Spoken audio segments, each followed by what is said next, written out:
Yo, man, check this out. Check out my melody. You think you're special? You do.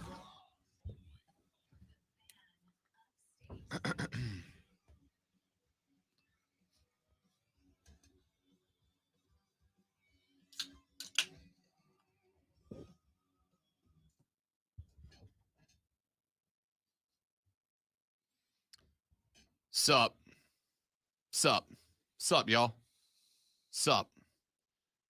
Good Wednesday morning, upstate South Carolina. Welcome to the Rob Brown Show. Is under radio. This is the Fan Upstate. Howdy, y'all. How's everybody? Y'all doing all right? Living your best life as we turn the corner midweek.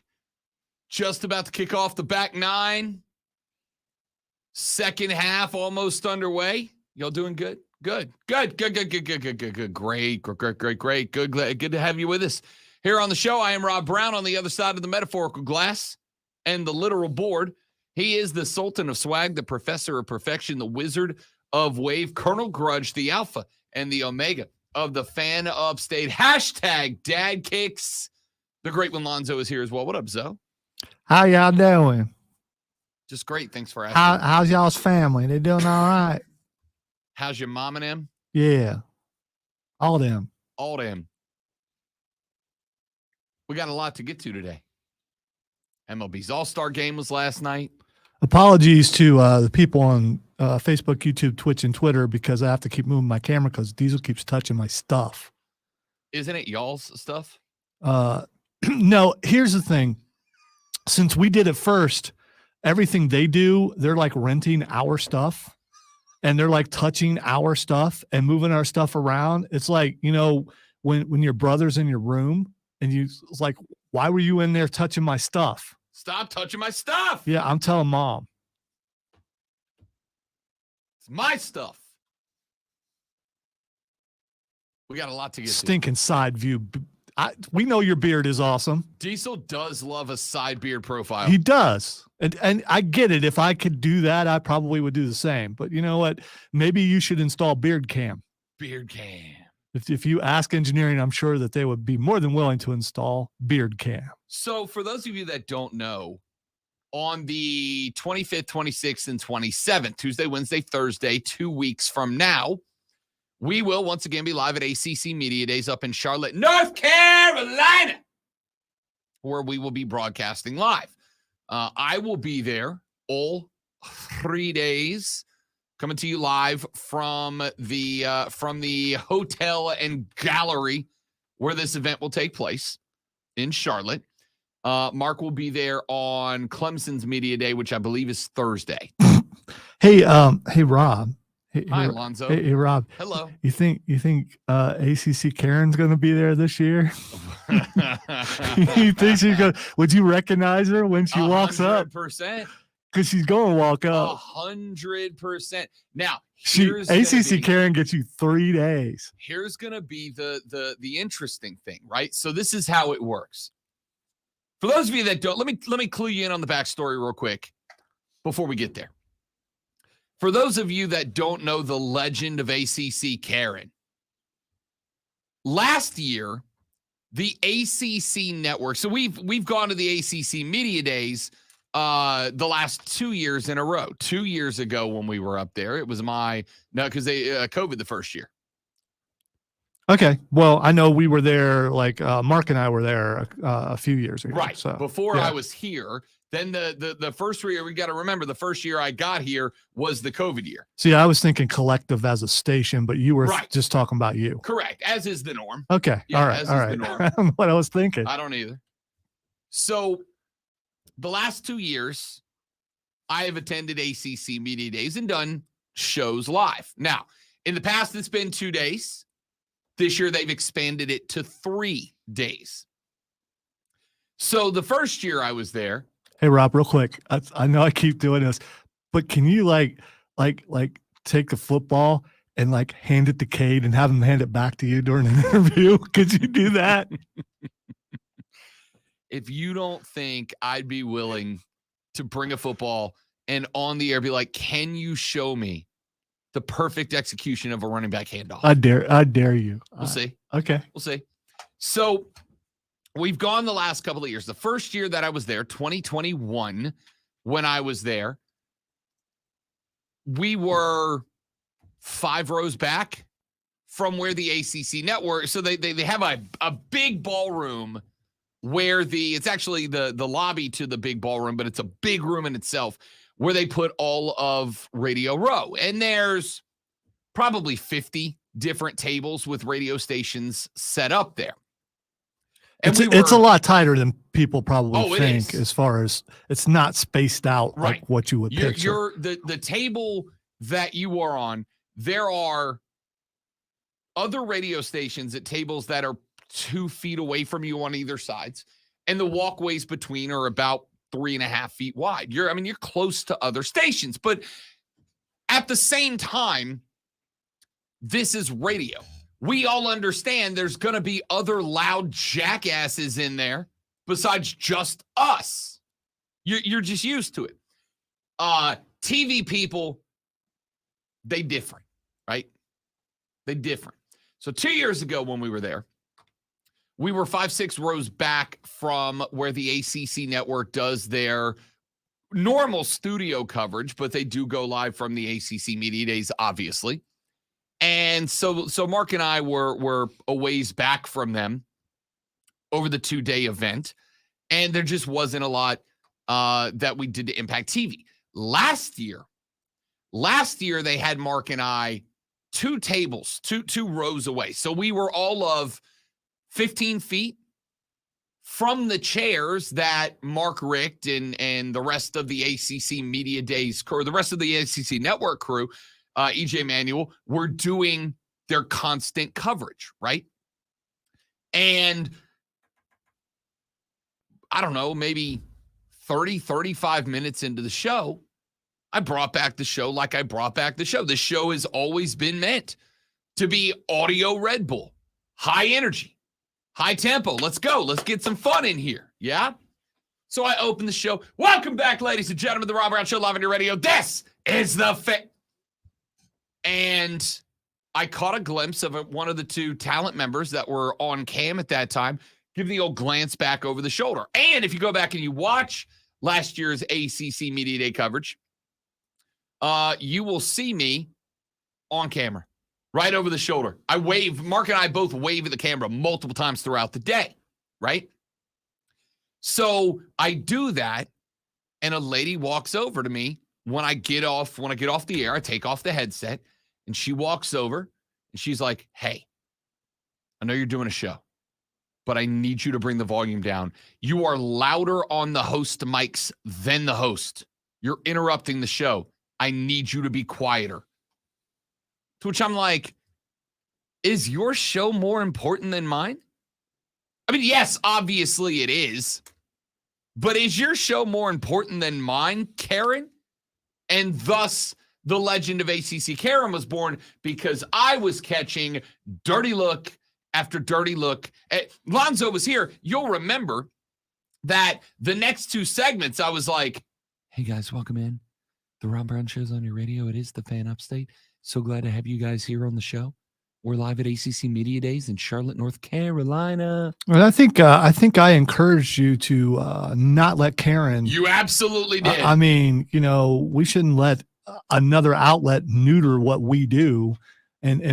No, I mean, so this year you need to be loud and proud. And if they got a problem with it, they can move their set. No, they can't. Well, yeah, they can. They absolutely can. It's a whole TV studio. So, yeah, Lonzo's like, "Dude, stop." I'm like, "Dude, she's still looking at me. She's right there." Lonzo's like, "Stop. You have to do your show. You have to do your show the way." So I brought it back up. I tried to find the happy little medium. And ACC Karen a second time walked over, and she's like, "Hey, you have to bring the volume down, or she didn't say, "I'm going to talk to a manager," but she pretty much did, right?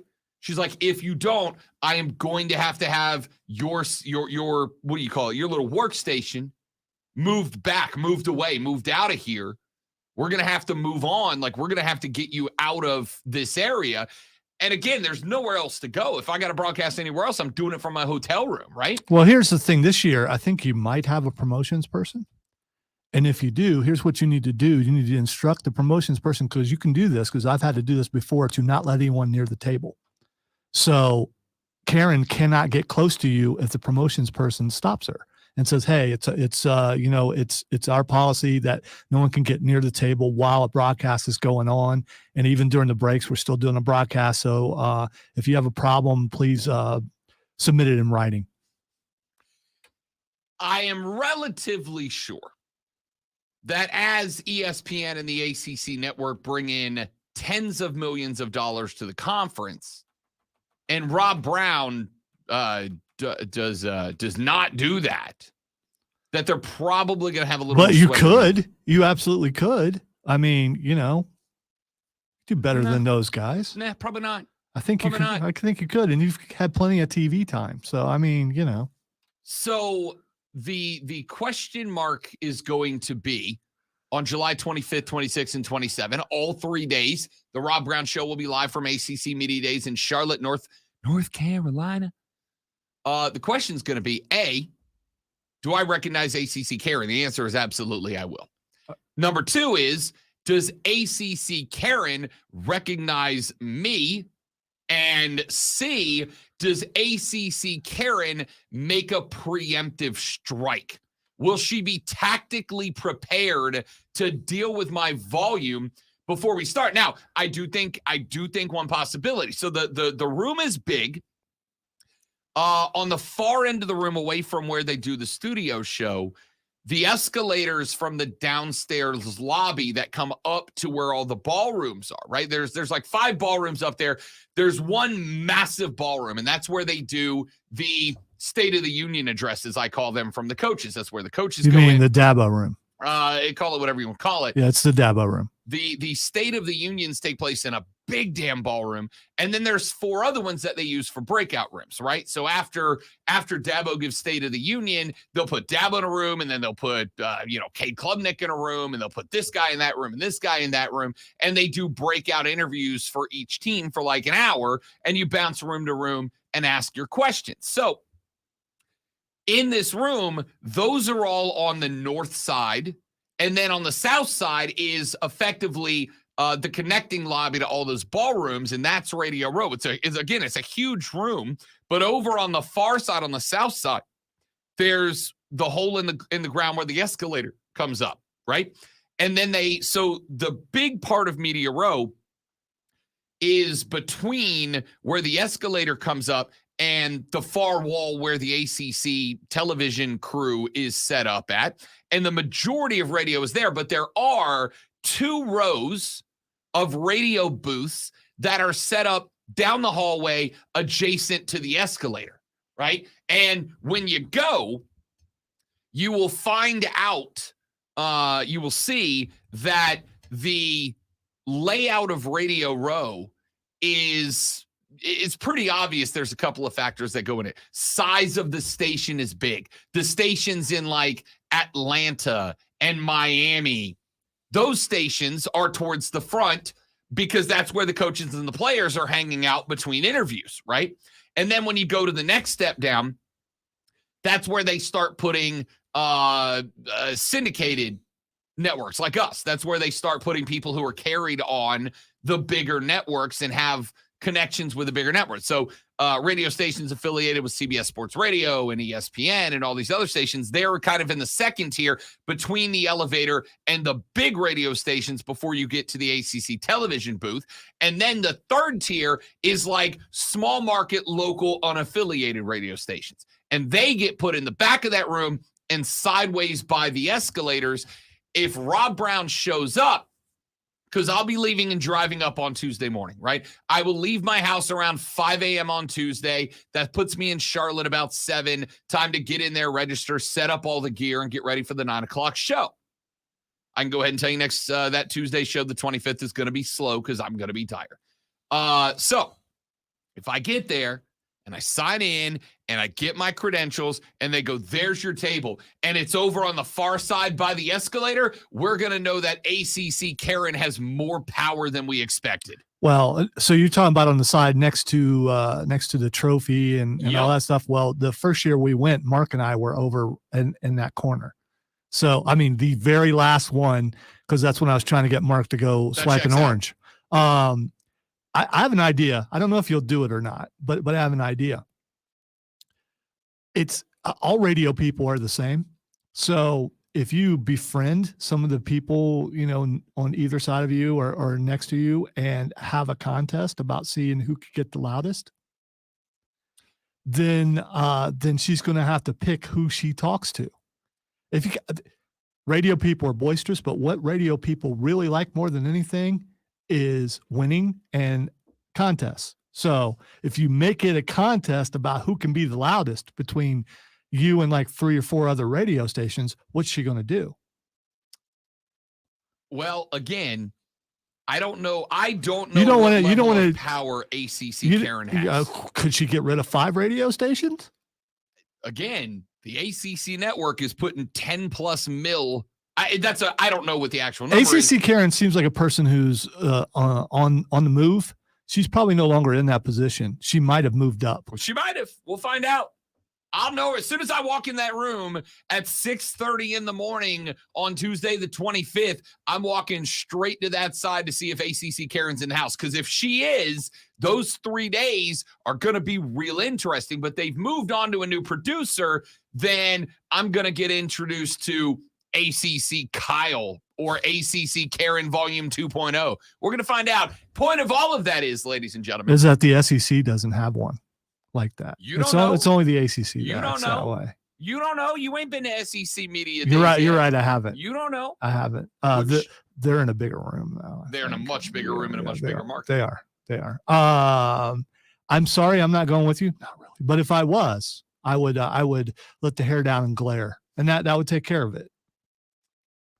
I don't think so. That mean old man looks unsettling. I might want to stay away from him.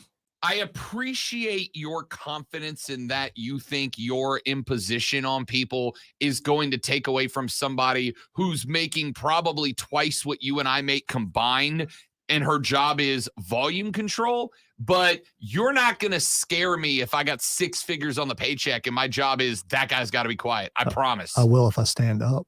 No, you won't. Yes, I will. No, you won't. Yes, Lonzo, if you paid me $100,000 and my job was to control you, you're not intimidating me. First of all, Lonzo don't get controlled by anyone. Lonzo is the control. Mm-hmm. Lonzo will stand up and glare at ACC Karen, and she will cry and go back over where she's supposed to go. Until Hendricks gets that email that says, "Dear Mr. Hendricks, due to the behavior of your staff at ACC Media Days, all future credentials to all ACC events have been revoked because your producer stood up and threw his hair back over his head and rolled his eyes up into his sockets, trying to intimidate ACC Karen, and we're not having that." First of all, if Lonzo's there, Lonzo's not there as a producer. Lonzo's there as intimidation. That's what Lonzo is there. Lonzo is the bouncer. Lonzo is the buffer between the real star of the entire station, Rob Brown. I'm going to make sure that no one gets near Rob Brown because that would be my job.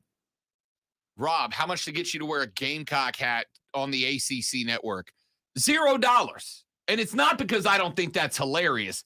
I do, just like I think it'd be hilarious to wear a Clemson hat to SEC Media Days. The reason why is, much like I said, Lonzo's got to stand down. My job revolves around being able to go to these things. If I can't get myself in the door at these events, then you realize there's no point in me being on this mic, right? By the way, all this is joking. We would never do such a thing. But Rob will be loud because that's what he is. True. That part is true. I've been other places with other radio shows and they're all talking like this and stuff. It's like, what's the point of doing an appearance? You want people to know that you're there. If they're not listening to the radio, I don't understand the quiet. I don't. There is a dude there that I've kind of become friends with over the past couple of years who does a show in Louisville, Kentucky. And he invited me on a show last year, right? He's like, "Hey, do you want to come on for just a minute?" and talk Clemson. I'm like, yeah, sure, for sure. So I jump on the air with him, and he's like, this is Rob Brown from the Fan Upstate in Greenville, South Carolina. He covers Clemson Tiger football. Rob, welcome to the show. What's up, big dog? He's like, So that is the norm. I'm just curious to see if ACC Karen makes her appearance. Texter says, I'm with Lonzo. One of my favorite things to do is challenge someone who thinks they're more powerful than me. One of the tough realities of the world, ladies and gentlemen, is that some people are. You can think you're Billy Badass all you want. Some people are. And if Karen decides Rob Brown's not welcome there anymore and I get the boot, that's real bad for me. See, here's the thing, Rob. It's more about diversion than it is being intimidating. You go talk to them, have a conversation with them, try to make them forget what they came over there for. I can do that. And I know some other people can do that just by hey, how you doing? What's your name? And hey, what do you do for TV? How does that work? As a producer, how do you do? I mean, I would just throw her off. I will also tell you, killing them with kindness works. Texture says wrong. It would not be funny to wear a Clemson hat to SEC Media Days. It would only be funny if it was a Gamecock hat. There's a smack talk I'm here for. It's just even the littlest things. All right, we got to take. Why don't you just wear a hat that says 31-30 on it? We can get one of those made. I don't know. They're just my two favorite numbers. Yeah. All well, right. We got to take a break. When we come back, we do something that I was trying to get the Van Halen hat 5150. All they had was 3130, so I went with that. The other day, we talked about quarterback tiers, and we only talked about the first couple of quarterback tiers. Ladies and gentlemen, I have created our comprehensive tiers of quarterbacks across the NFL. All 32 I have placed into different tiers. All 32 projected starters I have placed into multiple tiers. I'm going to give you what they are. We're going to rank out our QBs. I'm going to say who you like, who you don't like, who you move up, down, and more. We'll do that next on the Rob Brown Show in the Fan Upstate.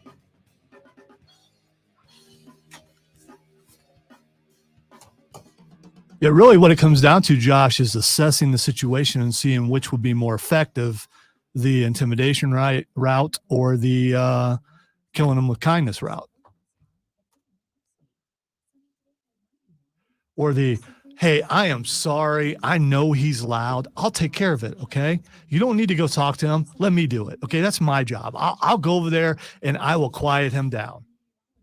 And then I would go over and say, Rob, they're having trouble hearing you back in the studio. You need to get a little bit louder.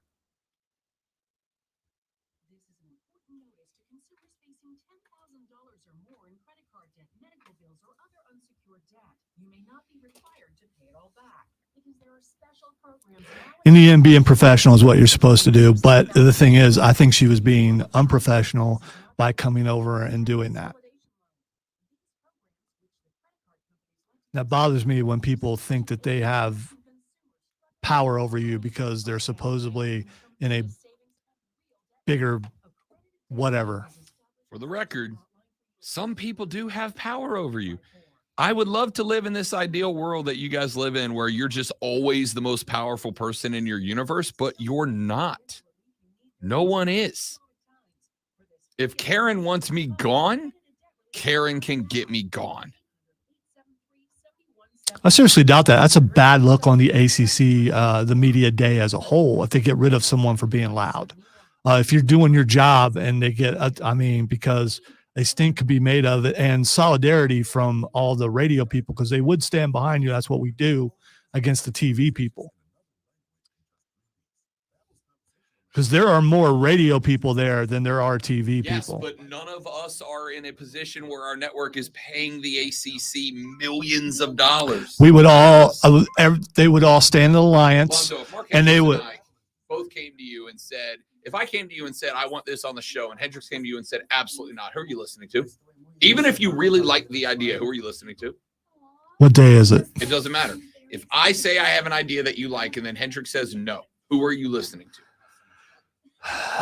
But that's the thing. No. Who are you listening to? This question is, Hendricks, you're wrong. this is apples to oranges. No, it's because yes, the ACC they're not our bosses, and the TV network is definitely not our They're the bosses. boss of the event. No, they're not. How are they not? No, the ACC itself is not the Right. TV state. And the The show network is how they get paid. Whoever hands the money to other people, they're the boss in every situation. If you are handing over money, you're the boss. If the head of the ACC, I don't know, I think it's Dabo, comes over and tells you, hey, you need to quiet down, that's different. But if it's someone on another show doing it, then that's a problem. Turn their headphones up or their earpieces or whatever. Put up a buffer. I don't know. Construct a wall. Go get a drum riser and put, or what's that drum? That's not the riser. What's the thing you put around drums to quiet it? The shield. The shield. Yeah, go get one of those, or multiple, some of those.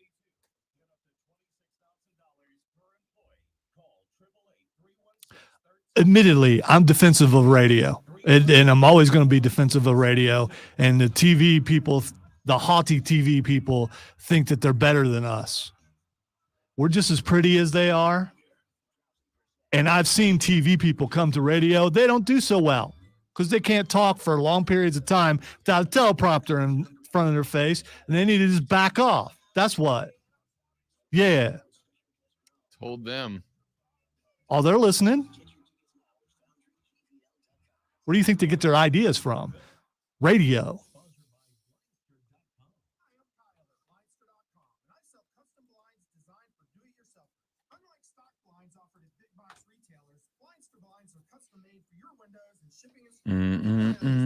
But here's what's going to happen. When Rob gets there, he's going to go find her and ask her how she's doing. And he's going to. Hello, ma'am. It's wonderful to see you again. I hope all is well. Hey, girl, how you doing? How have you not been promoted yet? You should be on the air. You're so beautiful. All right, let's not get creepy. I don't know. She might not have been. You were there, I wasn't.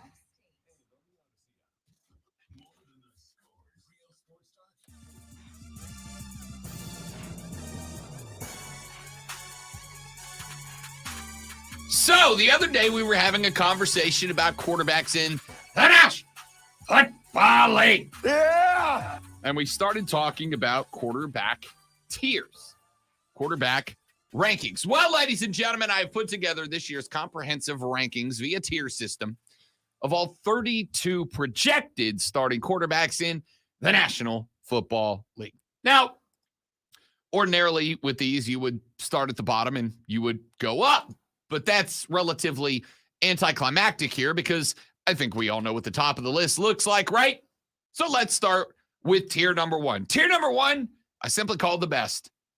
There's only one name that can go there right now. It's Patrick Mahomes. Now, there's some other guys that are very close, which is why the next tier goes from the best to the next.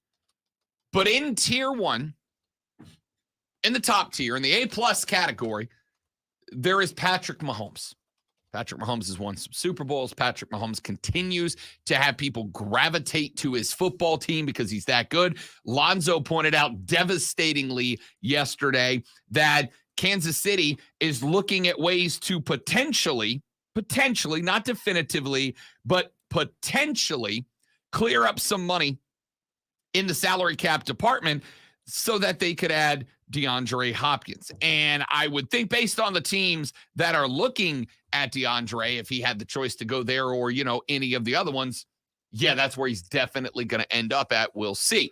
But Patrick Mahomes is the reason because tier one is the best and the name Mahomes is alone in top tier.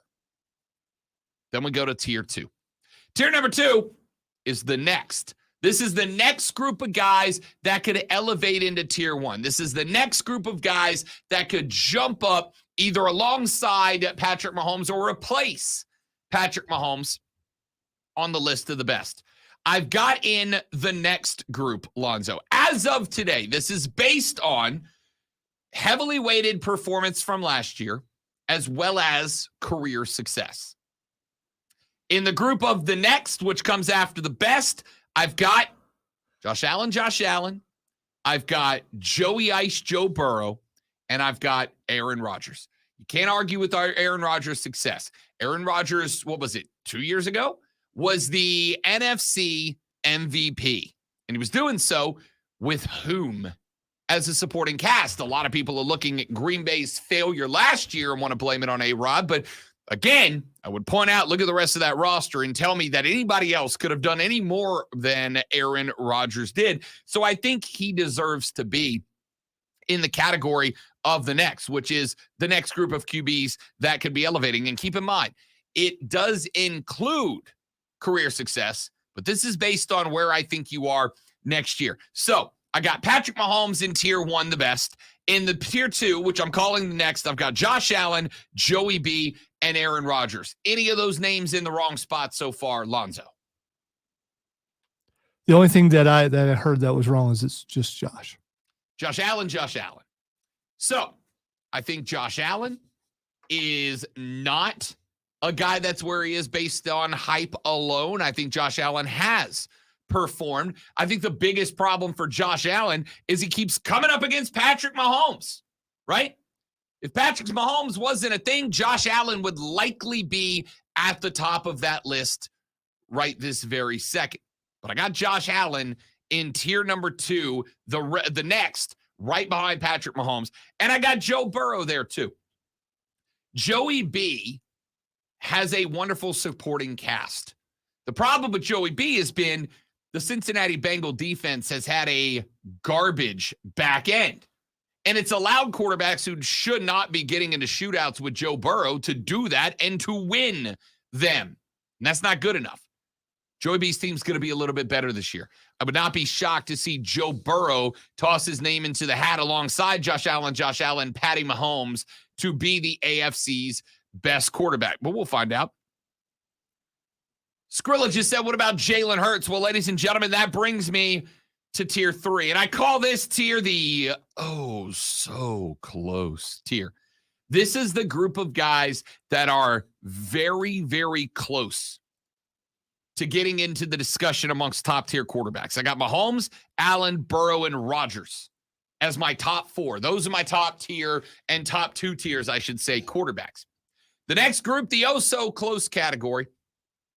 This is the category of guys that I think are exceptionally close to being in those tiers, and I think have superstardom in their DNA. I just want them to prove it. Now, you're going to freak out about one of them. There's 2 in this tier. One of them is Lamar Jackson. I think that one is relatively self-explanatory, yeah? Lamar Jackson, I think, might be the single most athletic quarterback in the National Football League. Lamar Jackson is maybe not as good of a runner as a guy like Jalen Hurts, but he is, I think, a better passer than a guy like Jalen Hurts. That's why he's in this tier along with Jalen Hurts. Now, that's the one you're going to freak about. And why wouldn't you? Jalen Hurts just played for a Super Bowl, right? Well, yeah, but there's a couple of things that I want to lean on. I would say number 1, Jalen Hurts is a good but not yet great passer of the football. Jalen Hurts is playing behind one of the most, under-acclaimed groups in the NFL, the Eagles offensive line, led by the other Kelsey, my favorite Kelsey, by the way. Come on now. That's disrespect. Oh, is that disrespect? That is disrespect. Throw it on the pile. I'm a big Jason guy. Anybody who shows up to the park in a fanny pack and gets in a beer guzzling contest, that's my kind of guy. Anyway, he also was carried by an outstanding Philadelphia defense last year. Jalen Hurts is very good. That's why he's in tier 3. That's why he's next to Lamar Jackson in that tier. I think one more run at it probably jumps him up into the next tier. Tier number 4, the next tier I put together, Lonzo, I am calling in the yard. They're in the yard. They're not necessarily up there with Lamar. They're not necessarily up there with Jalen. They maybe don't have the success to lean on, right? Guys like Jalen and Lamar. Jalen because he was in a Super Bowl last year. That bumped him up a tier. Lamar because I think he's the most overall actively, physically talented quarterback in the league. The next group of guys are guys that I absolutely think need to prove it on the field. Not that they won't get another chance. This group of guys, I think, is separated. Zoe, this group of guys is separated by they're not there, but if it doesn't go right with their current franchise, it's not like they're not getting another shot. Somebody else will bring this guy in if it doesn't work out where they are now. In the yard category, great one. I have future first ballot all Hall of Famer Derek Carr of the New Orleans Saints. Now, I make the jokes. I said that yesterday on the show when the text line blew up. Rob, you're an idiot. You're a homer. Guys, I don't think Derek Carr is a first ballot Hall of Famer. Wait. Just a joke. Wait. You're a homer for your team? The audacity. How dare you do such a thing? The audacity. You're supposed to be unbiased in all things. There's no one on this radio station who is biased like you. Derek Carr is not a first ballot Hall of Famer. I'm aware of that. It's just a dumb, funny thing to say on the radio. By the way, his career is not over. It doesn't mean that he couldn't put himself in that position. Sure. He could. Sure. He could go down to New Orleans and win like 3 Super Bowls. DB just asked a question. He said, so why should Jalen be punished for having a solid defense and a solid offensive line? I'm not saying he's punished. I'm just saying if I talk about Mahomes, I can directly say the Chiefs' success is because of Patrick Mahomes. If I look at the Bills, the Bengals, and the Packers over the years, and probably the Jets this year, I can say their success is directly tied to the quarterback. If you plugged another guy in there, they wouldn't be as good. I don't think it's ridiculous to say that if I took the Eagles and I plugged anybody in the tier we're working on now, the in the yard tier, that they wouldn't have been just as successful last year. Now, here's the rest of that tier. I got Derek Carr in that tier. That part's not a joke. I think Derek Carr got screwed by Vegas. I really do. Or Oakland, whatever you want to call him, for as long as he was there. I think he got screwed. I think Derek Carr is good. Don't think he's great. Do I think he's incredible? I don't know. We're going to find out. But I think if Derek Carr doesn't work out in New Orleans and he moves on from the Saints, somebody else is going to give him one more shot. Derek Carr is on that list. Lonzo, I got Justin Herbert in this group. I got Tua Tagovailoa in this group. Now, to his head. That's really this question, because Tua was playing exceptionally well. The Dolphins were front-running the AFC until the Tua got scrambled. Most accurate quarterback in the entire NFL. Thank you, Tyreek. Absolutely. Of course he is. Anybody who disagrees with that is wrong. Tua's on that group. If Tua comes out and he got his head right, and I mean that quite literally, Tua could elevate this year. I'm just surprised that you don't have Herbert higher up, because he has probably been in the yard for his entire career now, right?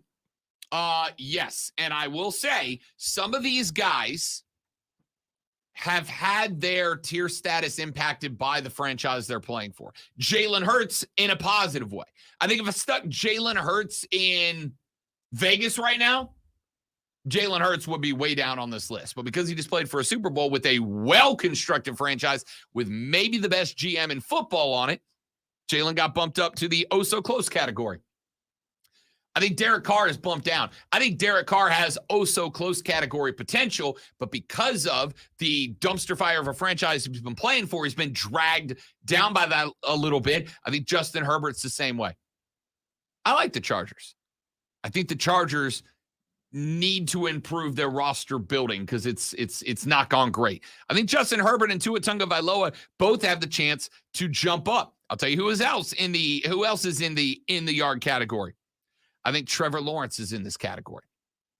TL16 got out from under the cloud of toxicity that was Urban Meyer. Herb leaves, and wouldn't you look at that, TL16 last year leads the Jags to a division title, a wild card berth, and a wild card win down 27 against Justin Herbert.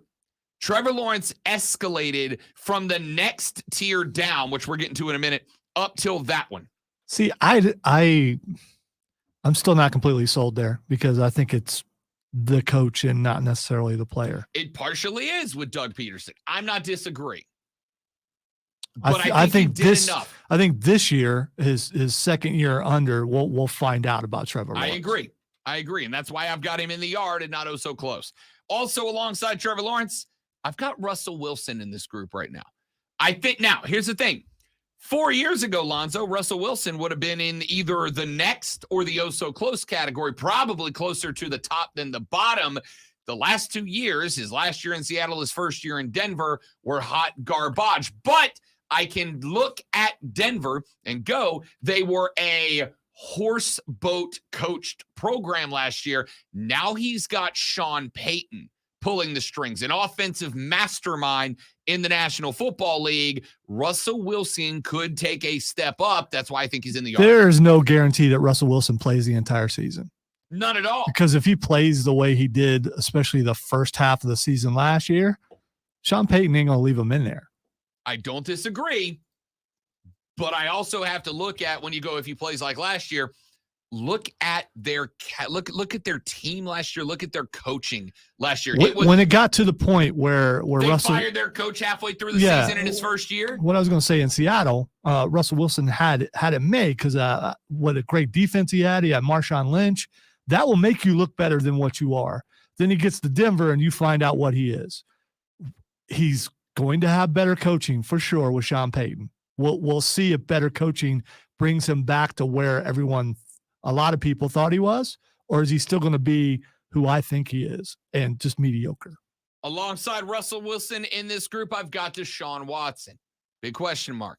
Deshaun was playing some of the best football we've seen in a long time down in Houston. He gets up to Cleveland and went real sideways. However, it got sideways on a bad Cleveland Browns team. Can he bounce back this year? We'll find out. Yeah, don't give him any credit. I mean, that's all his fault, the entire situation. And he gets there. It's his decision to be in Cleveland, but Cleveland's a crap franchise. But I think he'll play better this year because he's a year back, because he was out of football for a long time and going through, deservedly so, all the stuff that he went through. And that's why he's in the yard and not in our next tier, which I'll reveal to you when we come back from this break. When we come back, we round out the bottom half. The largest occupied tier comes up next on the show. Where's Bryce going to fall? If you said Kirk Cousins yet, where's Kirk Cousins? Oh, Kirk's coming up.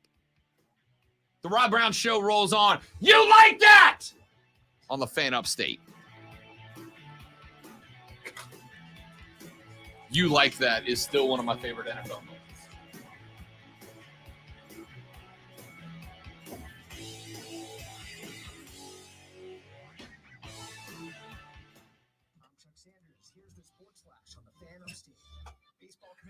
We'll be right back.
Audit, have a wage or bank levy, or finally just want to know your options, call the experts at Republic Tax Relief and stop collections immediately. You head to the restroom, take care of your business, and what do you got to deal with? Country playing. Why?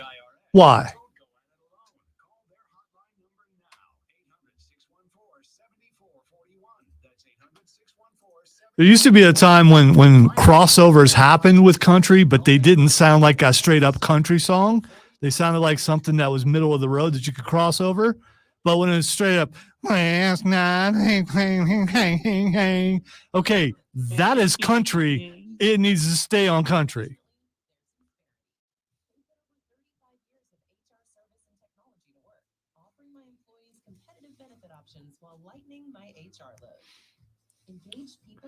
I'm not angry like Rob at a flash mob, but I am, perturbed.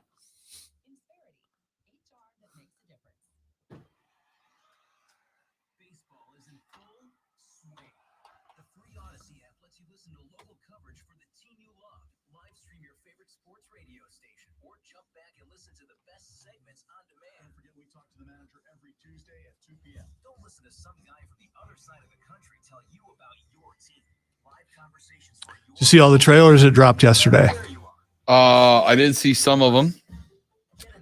I saw the trailer for EA Sports is putting out FIFA, but they weren't able to reach a deal with FIFA, so they've changed the name of their game to FC 2023. Okay. EA Sports FC 2023, and I'm interested in how it's going to work. I mean, they can't use FIFA brand, but does that mean they can't do World Cup stuff? Because that takes a huge element out of the game. The next Ahsoka thing dropped, which is really cool. Next Blue Beetle dropped, which is really cool. But the one that stood out to me was Willy Wonka. I was not expecting to like that. It's a prequel. So it's Willy Wonka as a younger with Timothy Chalamet, I believe. No, I'm not hangry. I'm just annoyed, by the way. And no, Trey, I don't know that country song because I don't know country songs. It's like 3 songs. They're all the same with just different people singing it.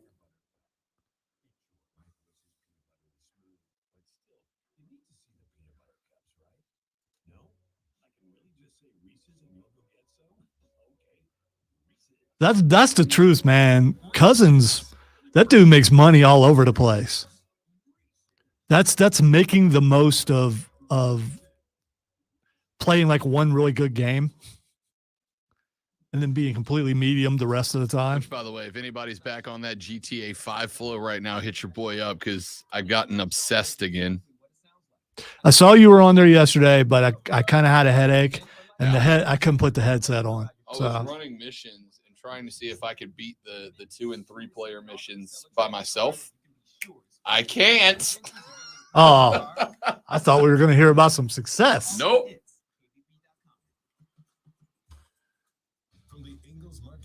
Maybe you're just wearing the wrong outfit when you do it.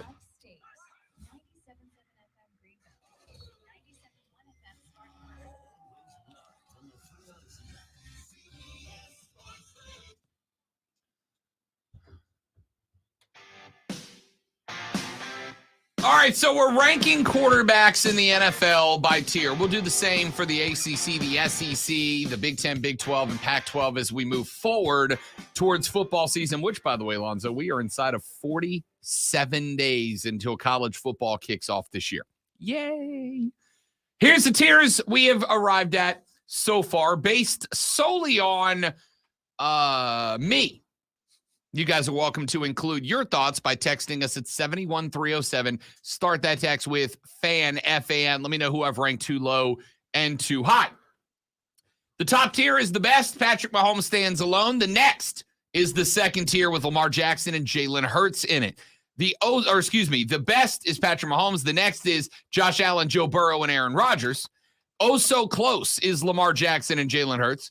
The in the yard category, I've got Derek Carr, Justin Herbert, Tua Tagovailoa, Trevor Lawrence, Russell Wilson, and Deshaun Watson. On the block, this is the next tier up. These are the guys that you look at them and you're like,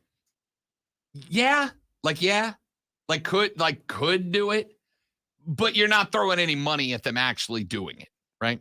And here's that list. I've got in this tier, Lonzo, Dak Prescott of the Dallas Cowboys. I'm over it.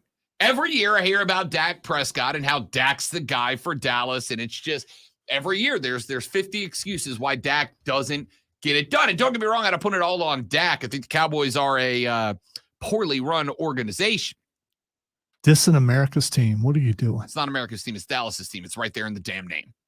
Next to Dak Prescott, I've got a guy that I'm not going to lie. I very much considered moving up to the Indy Yard tier. I haven't decided that I'm not going to, but Geno Smith of the Seattle Seahawks. Geno had a comeback from behind year last year. He had a year that shocked people last year, and a lot of people think that he's ready to run it back. Geno Smith's a guy who's been in some weird spots throughout his career. It's like every time you think Geno's got his nod, he either gets hurt or they bring in a superstar to plug in front of him.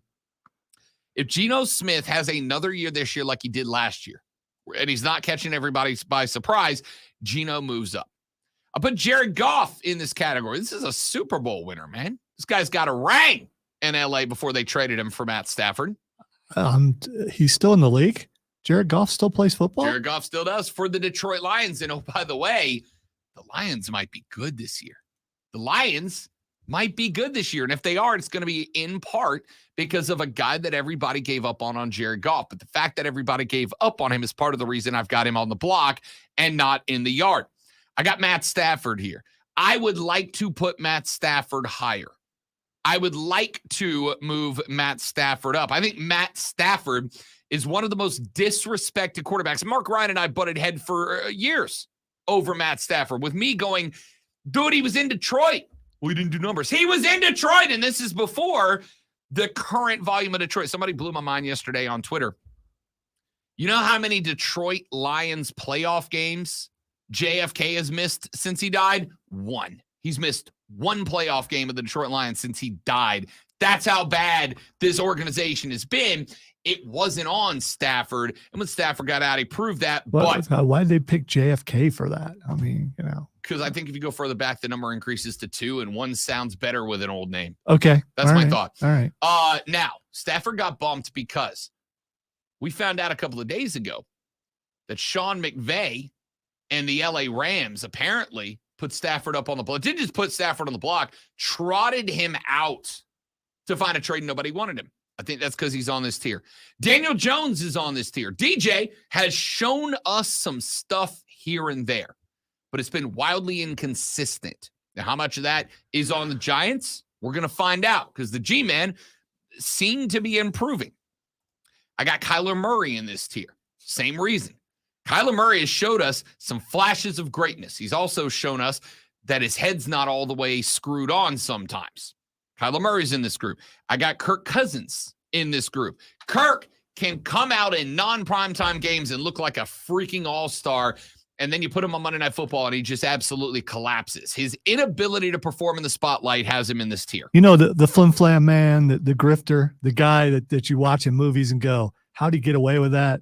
That's Kirk Cousins. I got Jimmy Garoppolo in this tier. Garoppolo has won every time he's gotten the chance. He's also been replaced multiple times, sometimes due to injuries, sometimes because of coaching decisions. I think Jimmy Garoppolo could move up a tier. The problem, he's a Raider, and the Raiders are bad. I got Mac Jones on this tier. I think Jones could threaten to move up a tier too. The problem is, again, New England. They thought Mac Jones was just going to step in and be Tom Brady volume 2.0. He has, and this may shock you, not done that. He has not done that. And that is part of the reason Bill Belichick is on the hot seat. It is also part of the reason I got Mac Jones in the on the block tier and not in the yard. I got Brock Purdy on this tier. What Brock Purdy did last year was incredible. It was an incredible run for Mr. Irrelevant. But let's also point out that this is Brock Purdy, who played under Kyle Shanahan, arguably the best offensive mind in the game right now, on a wildly talented San Francisco team with a lot of great defense. I don't know that I can put it all on Brock Purdy. We're going to find out this year. And alongside Brock Purdy, I've got Kenny Pickett. I just don't know. Under them, I've got the last chance for you tier. Baker Mayfield, Desmond Ridder. I'd like to think I can move Baker up at the end of this year because he's got the best wide receiver core he's ever played with. The problem is, they've got a brand new OC and a defensive coordinator as their head coach. By the way, a caller is saying that you said Jared Goff won a Super Bowl and he did not. Oh, that's right. Who did I back it up? It was Stafford. It was Stafford. It was Stafford that won it. He just got it. Rob just misspoke. Yeah, it was Stafford. That was my butting heads because Mark and I got into it after that. Last chance for you, Baker and Desmond Ritter. And then the last one, Rook to A1. There's your rookies. There's Bryce Young. There's C.J. Stroud. There's Anthony Richardson. There's Sam Howell. All right, who do I have too high, too low? You tell me. We'll take a look at that and your thoughts when we come back on the Rob Brown Show and the Fan Upstate.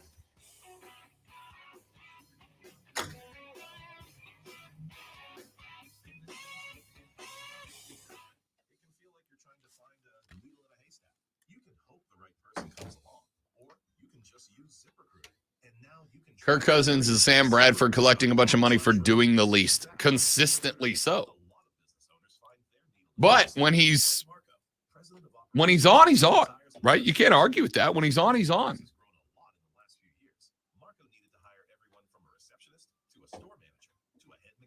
Rob, did you eat breakfast? No, I never eat breakfast. I'm not a breakfast guy. Never have been. Lonzo, do you like the song Fishing in the Dark? That's country and it's cool. That's a banger of a song. I don't think there's anything as country and cool.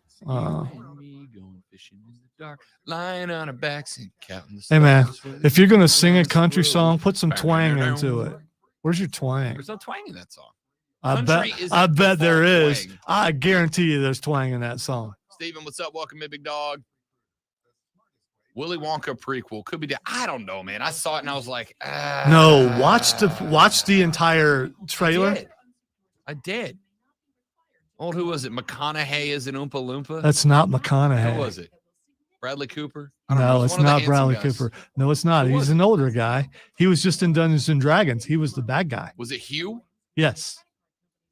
Whatever. So, How could you look at that? I'm sure he would take that as a compliment, but Because the trailer went in, bounced around a little bit, and came back out. I was like, all right, maybe. even if it was good, Rob wouldn't go see it anyway. So, I mean, Why? because What do you think? You think I have a grudge with Willy no, Wonka? because you have 37 jobs. And it probably will come out during football season.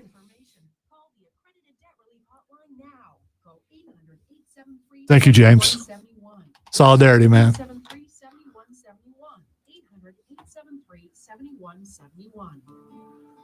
At Ingalls, we know your closest companions are the ones who are always there for you. There's a picture of Zuckerberg with Israel Lasagna and I saw he's Volkanovski. jacked, bro. No, if you're going to do that, go out and get a little sun first. He is in He's shape. freaking ripped. He is. If I look like that and was that pasty way, I'd still never have a shirt on. I wish I was a billionaire because I could afford to get in shape. For the ones who know safety isn't a catchphrase, it's a culture.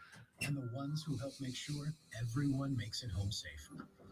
For the safety-minded who watch everyone's backs, Grainger offers supplies and solutions for every industry, as well as safety assessments and training to keep your facilities safe and your people safer. Call, click Grainger.com, or just stop by. Grainger, for the ones who get it done. If this were a Reese's TV ad, you'd be staring at a Reese's peanut butter cup. And sure, my voice is peanut buttery smooth, but still, you need to see the peanut butter cups, right? No? I can really just say Reese's and you'll go get some? Okay. Reese's. Reese's. Reese's. Really working, actually. Reese's. Reese's. Long day through. Feels so good to be with you and me going fishing in the dark.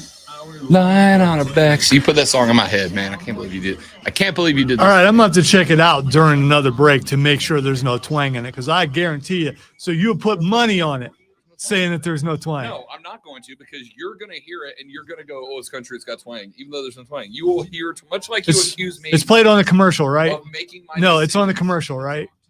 It's on a commercial? It's on the commercial. I'm I pretty have sure no that song's on the commercial. I mean, I have no idea. I just know I've been listening to that song since I was a kid.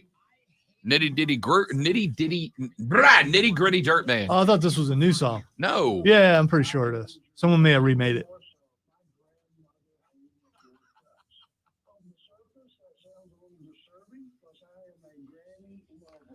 I am a granny lover. Arn Anderson, ladies and gentlemen. And I can't tell you, I've been in the range of 5 or 6 Ks. My beautiful grandmothers were broken over my back over the course of time, and that was the greatest thrill I ever had. Same great show, new time. The Rob Brown Show. Now 9 to noon, only on the Fan. Upstate. The Fan. Upstate. WYRD Greenville. WORD Spartanburg. WFBC HD3 Greenville. The official QC in the first break. 10-4. Upstate Fan. CBS Sports Radio. Live on the Fiancee. Man, check this out. For an official Rob Brown lockdown. Represents being a breeder. Yeah. Unfiltered sports talk. Manufactured locally for the Carolinas. This is the Rob Brown Show. Rob. Yeah. Hour number 2 of the Rob Brown Show starts now, ladies and gentlemen. This is the Fan Upstate. Ever so glad to have you guys along for the ride. Robin the Great One, the Weenus and Pitt Show rolls on. You want to be a part of it, 844 a fan phone, 844 FANFONE. That's 844-326-3663. You can also text us this morning. The text line's open for you at 71307. 71307. Start your text with FAN, F-A-N, FAN, F-A-N, and we'll read them on the air. You can tweet or threads me at the Rob Brown Show. I will be honest with you. I have no idea if any of you have threaded me because I haven't checked it since I grabbed the username. You haven't checked out the thread. I haven't. I have noticed, and I don't know if this is correlation, causation, or coincidence, but I have noticed that my Twitter activity has gone down over the last week. Now, I don't know if it's because kids are home from school right now and people are spending less time online. I don't know if it's because that many people have moved over to Threads. I haven't noticed mine go down. Mine has. Wonder why that is. Again, we all run in our certain circles. Wonder why that is. But we'll see. We'll see. Either way, at the Rob Brown Show is the way to do that. You can also get at us on the stream. Facebook.com/TheFanUpstate, Twitter.com/TheFanUpstate, The Fan Upstate on YouTube. Search and subscribe, or do the same for the Rob Brown Show on Twitch. So we spent the better part of the last hour putting all 32 projected starting NFL quarterbacks into tiers. Here's how that broke down. And I want your thoughts. 71307. Start your text with FAN. Who did I rank too high or too low?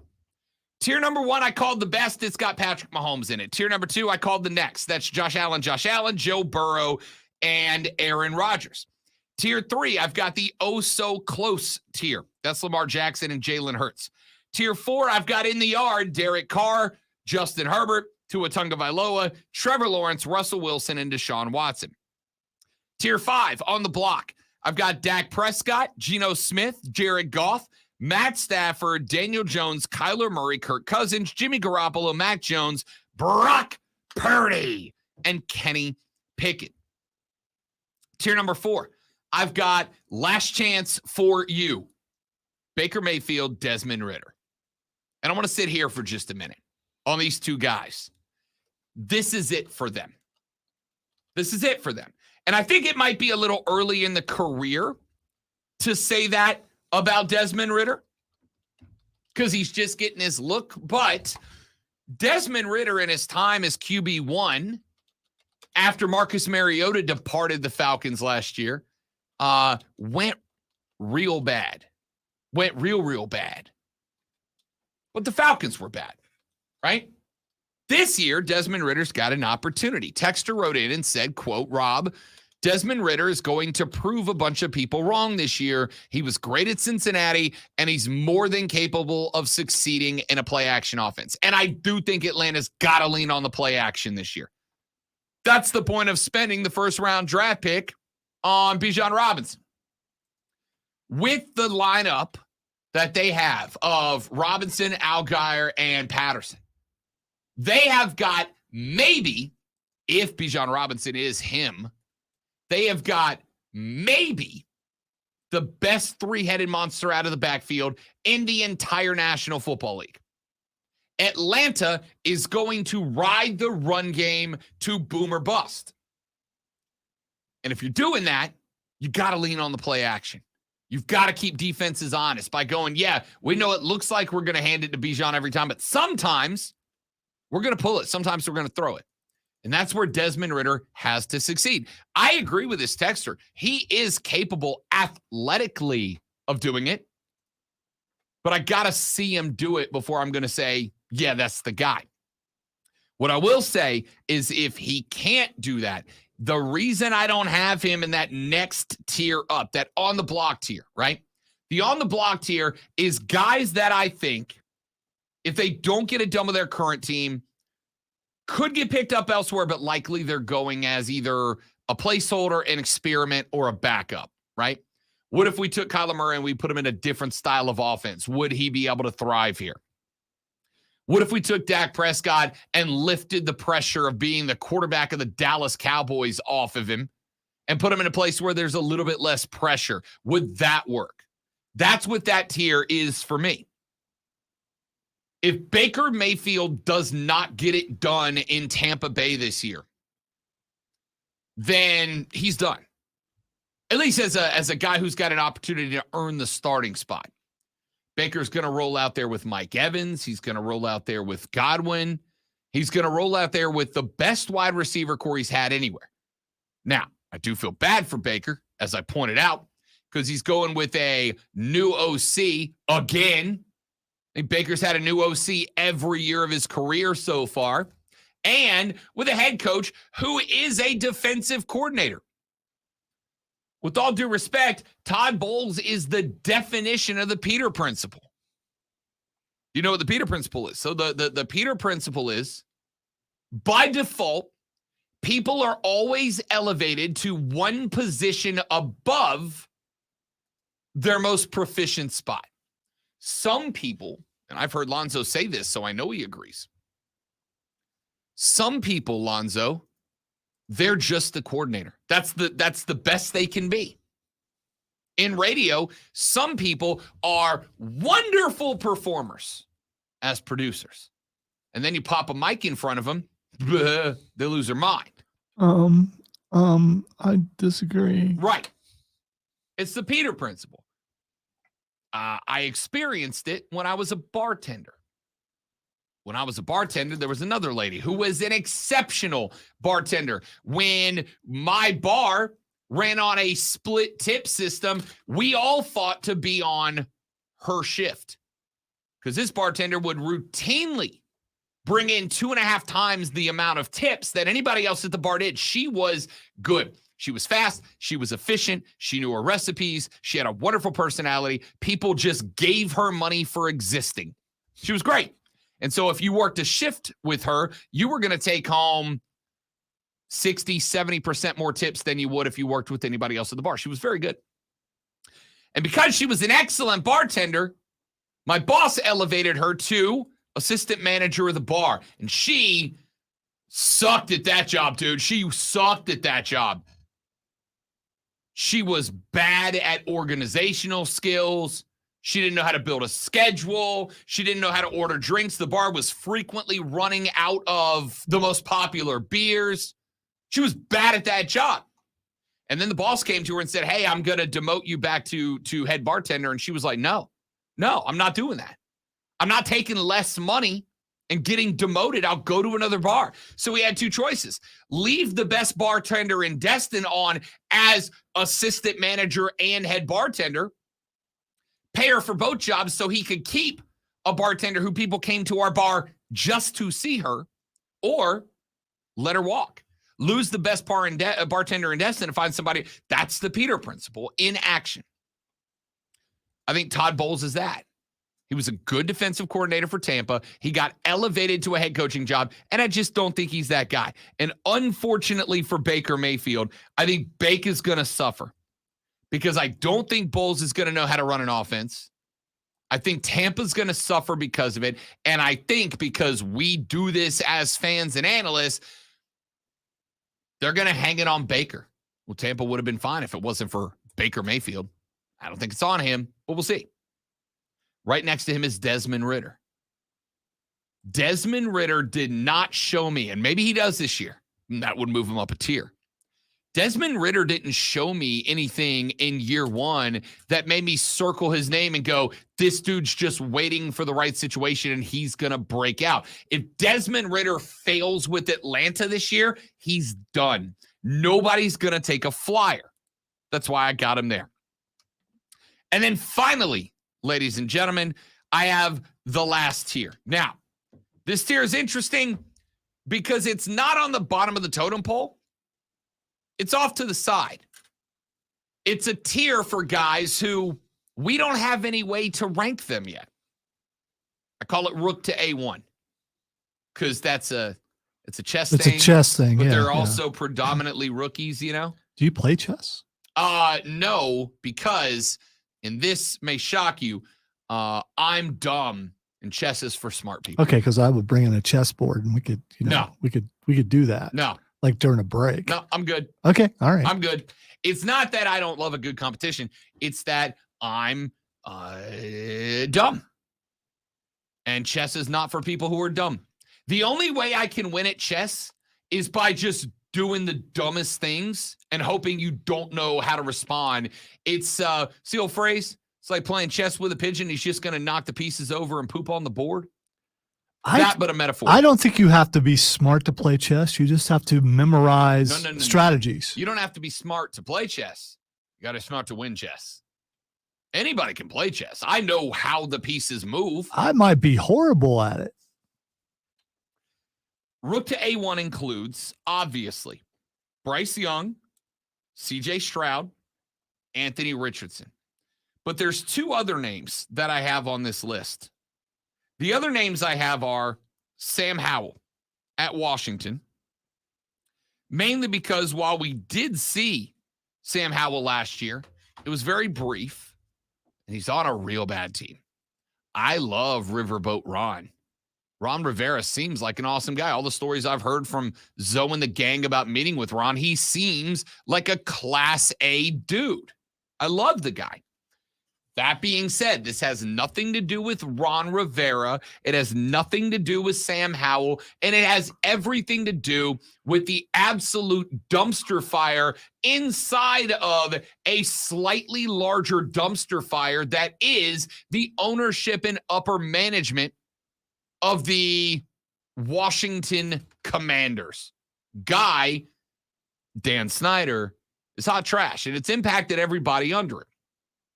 So I'm going to say that while Sam Howell was unimpressive in year one, I'm going to ask you to consider the situation he was placed in. The other name that I have in the Rook to A1 By the way, class- real quick, he can't look over his shoulder and know that Heineke is going to step in at any point because Heineke's gone. Correct. Any other time, I'm not joking. Heineke ends up being the starter almost everywhere he goes. Yep. And he's been the starter there before. This is going to be a year that Sam Howell knows, like, you're the dude, right? Like, this is your team. Now, I will say this. I find this interesting. Right behind him, Jacoby Brissett, who has repeatedly proved he's good enough to be a number two. He's a guy that if things are going real bad for QB1, you can trust him to come in and be an excellent game manager. And behind him, Jake Fromm, the old Georgia QB who has not gotten a chance yet. This is Rivera's last year. So In Washington. Yeah, in Washington Yeah. for sure.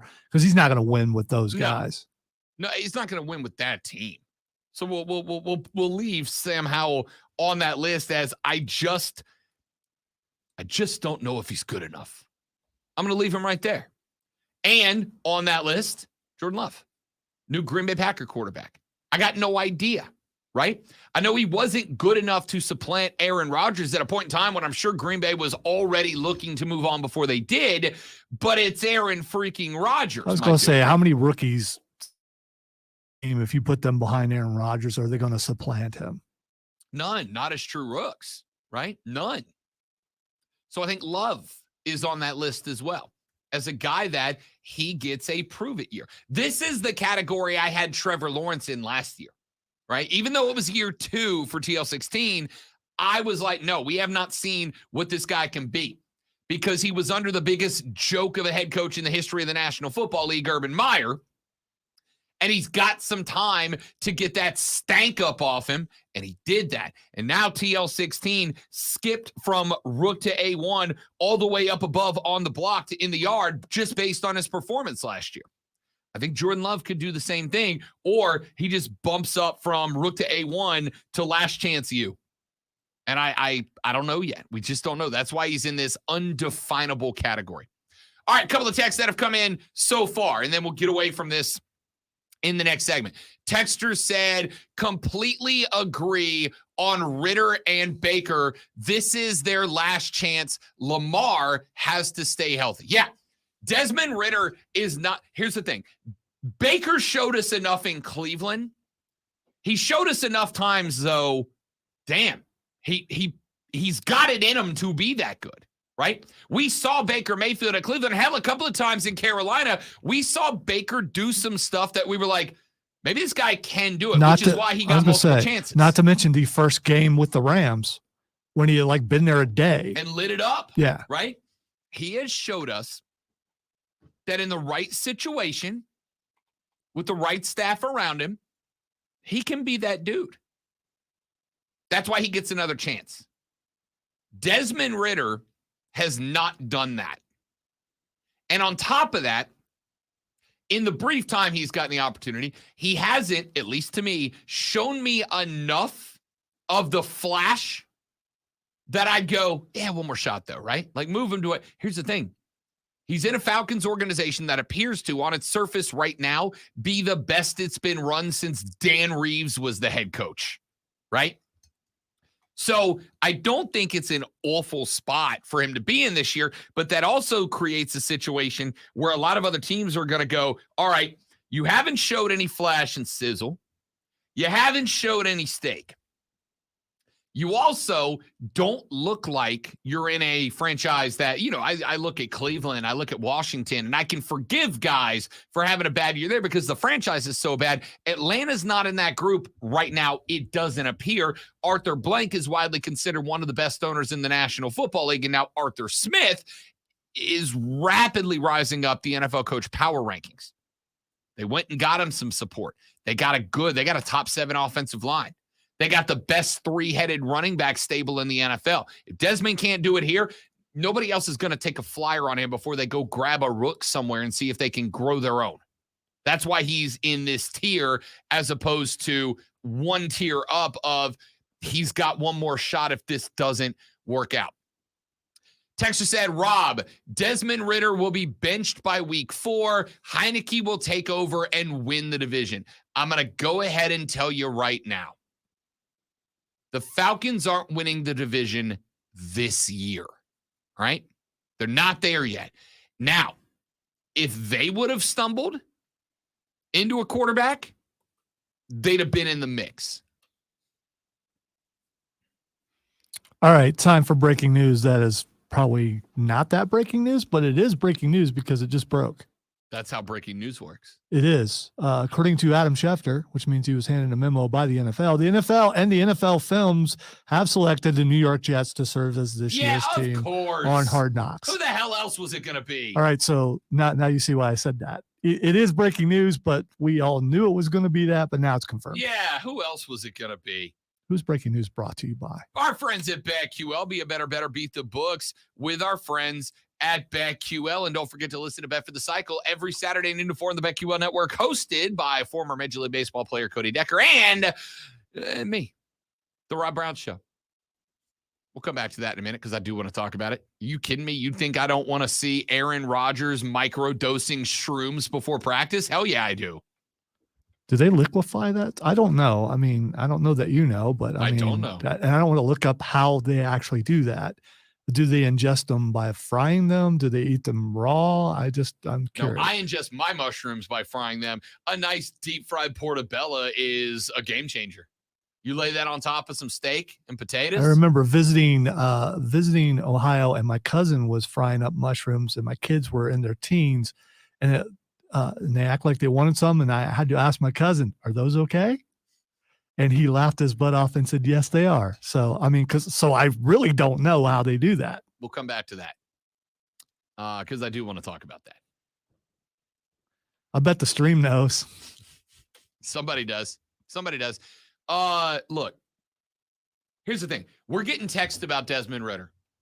And I will tell you, reading the text, reading the stream, reading the tweets, half of y'all think Desmond Ridder is about to shock the system, and half of y'all think Desmond Ridder is riding the pine by week 4.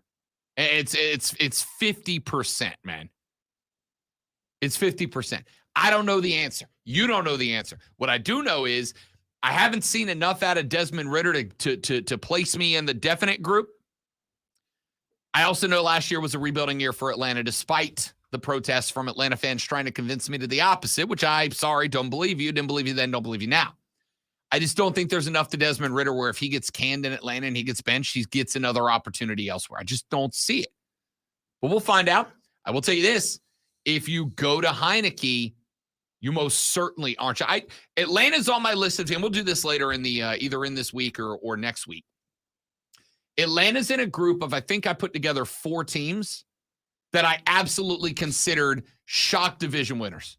Teams that have a chance to win the division and shock people, but it wouldn't be that shocking. But it's all going to come down to their run game, man.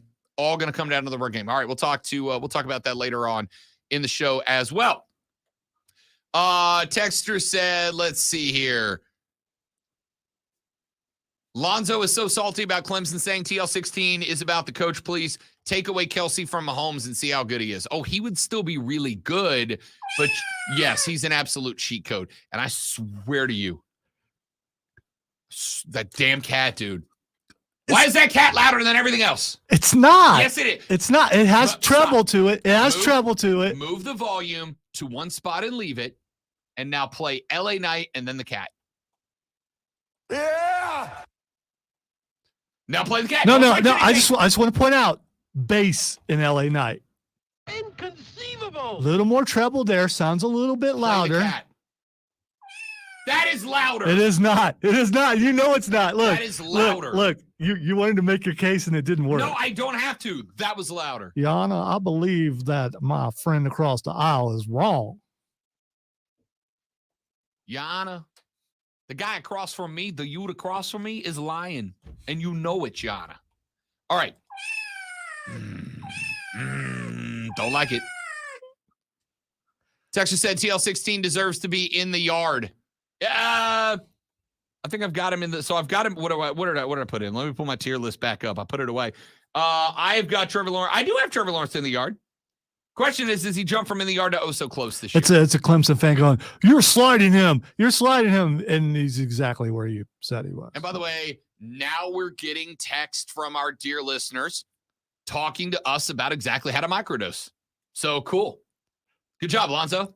Yeah. When the boss comes No, in no, and no, checks no, the no, text no, line no, later and no. goes, wait a minute, why are Rob and Zoe getting advice on the proper way to partake in hallucinogenics? All right. So I've Awesome. done this a couple of times. I also want to know if Bill Frady, who now is the 10 to noon on Word, will now talk about this. I don't know. We'll see. I just want my name mentioned on both stations at the same time. So there we go. Texas said, Rob, real talk. Not another sports show is broken down NFL quarterbacks this well. This is great. Good facts. Love it. I don't know, man. Listen, I'm not the only one who's ranked quarterbacks. I'm not. But all I can give you is mine and see how you feel about By it. the way, that crowd's a little loud. Why aren't you complaining about that? It's not as loud as the cat. Texas said you can eat them raw. You can stew them in tea. I've made shroom omelets, or you can put them on pizza. They are traditionally dried out. Okay. You know what? We need to take a break, but I'm appalled by all the Clemson haters out there. I play the Clemson growl and people get mad. I don't get that. That's the thing that plays in the stadium when they're trying to spell their name and they forget how to do it when they're cheering. It's the Clemson. Why do you hate Clemson so much? CLEMSON. No. I set you up. No, because you did it wrong. Because there's a pause. CLMPZUN. No, there's a pause at the end as they're going, oh, what comes next? Oh, I'm sorry. It's N. N comes next.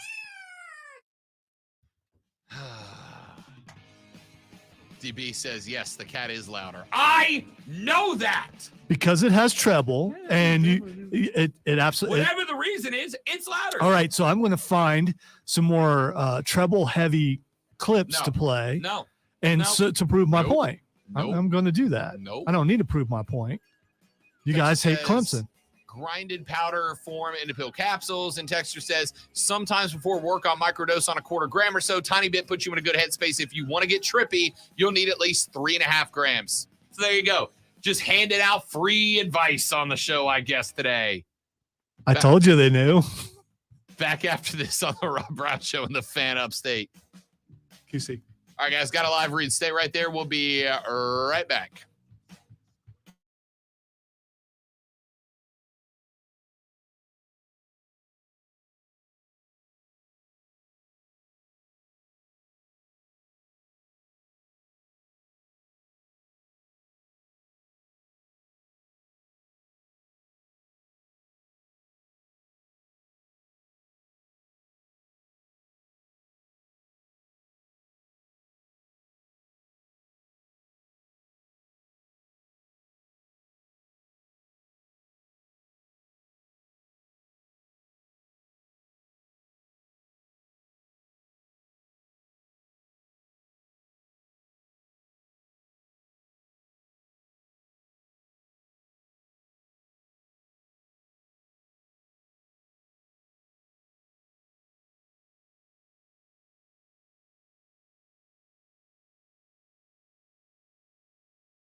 All right, boys and girls, we're back. Thanks for hanging out. Thanks for waiting on us. We're ever so glad to have you all.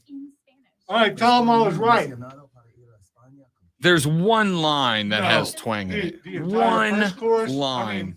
mean, the first verse and second verse. Nothing but twang all the way through. Babbel, language for life. Celebrating 10 million subscriptions sold. Now try Babbel for free at babbel.com. Just go to babbel.com and start learning a new language today. That's babbel.com.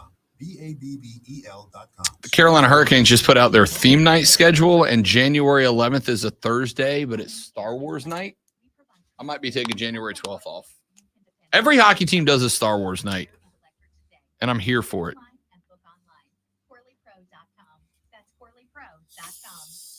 Now, CBS Sports Radio. Are you going as Qui-Gon Jinn or Obi-Wan? We'll see how long the hair is at that point. Is it long enough I can get by? There's a whole lot more to know about sound if you really want to go into the subject. Your smart speaker. Just say play 97 The Fan upstate on your HD radio at WFBC HD3. There's just one more thing. And on your computer at The Fan. Upstate.com. Get in the game on the Rob Brown Show. So the New York Jets will be featured on this season's HBO Hard Knocks.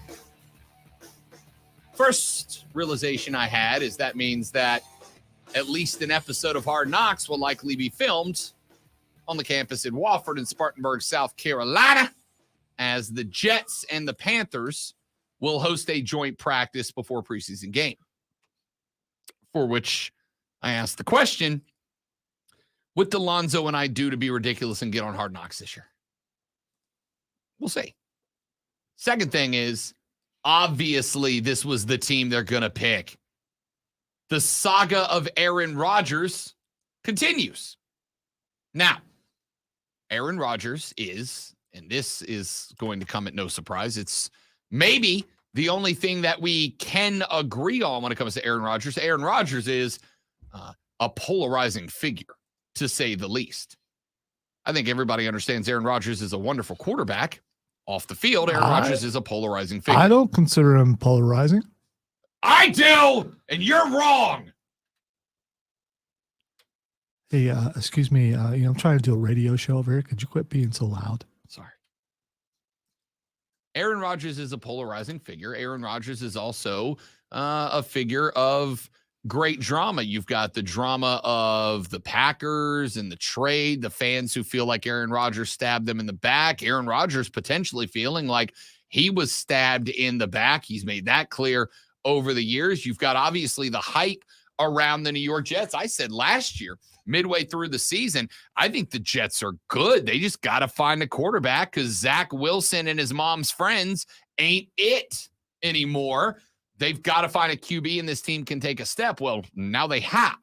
This is obviously the team that, in fact, when the NFL's list of potential teams came out, I told you this was going to be the team. There was no way it was going to be anybody else. I can't think of a team other than the Jets. I'm including all 32 in the league. I can't think of a team that would have been more likely as the team that picks up Hard Knocks. Zach Wilson is trending right now, and when I click on it, nothing happens. So I'm just like when you put him under center. Exactly. So I'm thinking he's trending just because people are hoping to see Zach's mom and Zach's mom's friends on Hard Knocks. It has got the opportunity to be wildly entertaining. Wildly entertaining. It's got the opportunity for Zach Wilson because as much as Zach Wilson has been, and I'll give him credit for this, the dude's been a team player, right? When A-Rod of the Football Persuasion showed up in the Big Apple, obviously the first question to Zach Wilson was, do you feel stabbed in the back by this team? They drafted you. You were QB1 last year. You got benched. You got moved on from already. Do you feel like you got stabbed in the back? And Zach was like, no, I didn't do good enough. I didn't play well enough And this guy's a future first ballot Hall of Famer. Of course I'm going to sit behind him. And it'll probably help. He's been a team player. And I'll give him credit for that. Yeah, he's definitely realistic for saying all that kind of stuff, because the egos of quarterbacks would usually be like, man, I can't believe this team is doing this to me. I was not put in the position to succeed. Now look what they're doing for him. They're giving him everything he wants. If they were to give that to me, I could have done better. He handled it like a pro. Now, in fairness, that's the only thing he's handled like a pro. And for the record, while we make the jokes and the jokes are fun, I don't care who Zach Wilson sleeps with. See, I disagree. It's worth it. I disagree. There is something he handled really well. His friends' moms. You know, that was oh, I can bring it back. I thought you already hit the punchline, man. You know, sometimes when things are going tough, when it feels like the world's got it out for you, when your job's just a little more than you want it to be, and when it feels like the world is coming down on you, sometimes you just need a little of that maternal love. That love only a mother's friends can give. That experience love. That love that looks at you as both a son and a lover. Coming this year on HBO's Hard Knocks, Zach and his mom's friends live this Thursday on HBO. For real though, straight up, this has got porn overtones. Let's be honest. You know, I haven't played really it that does. much because the DA show stole it from us. They stole the exact music and the exact tone that you're using. The exact thing. Let's see. There's somebody who from that show has been on in the slot before. So I'm just saying that maybe Carlos heard the promo, was like, oh, that sounds good. Yeah, I hope you get the job, Carlos. But still, I mean, you know, they stole our bit. And so now when we play it, people will think we're copying them, but we did it first. Let's be honest. Much like Zach's mom's friends, nobody does it better than us. Just ask Zach Wilson. Zach Wilson's life is 100% the plot of a pornography movie, right? 100% the plot. Hey, Zach, come on in. My friends are over. Hey, my friends, I'm Zach's mom, and this is my son, Zach. He's the quarterback of the local football team. Hi, Zach. I'm Deb, your mom's friend. How was practice? Hi, Miss Deb. It's nice to meet you. Practice was tough. You know, it's just things aren't going like I hoped they would down at camp. Oh, Zach, that's so sad. Why don't you sit down and tell me all about it? Well, you know, the coach was really on me today because our plays just aren't working and the other teams are just so good. And I'm trying my best, but I just can't keep up.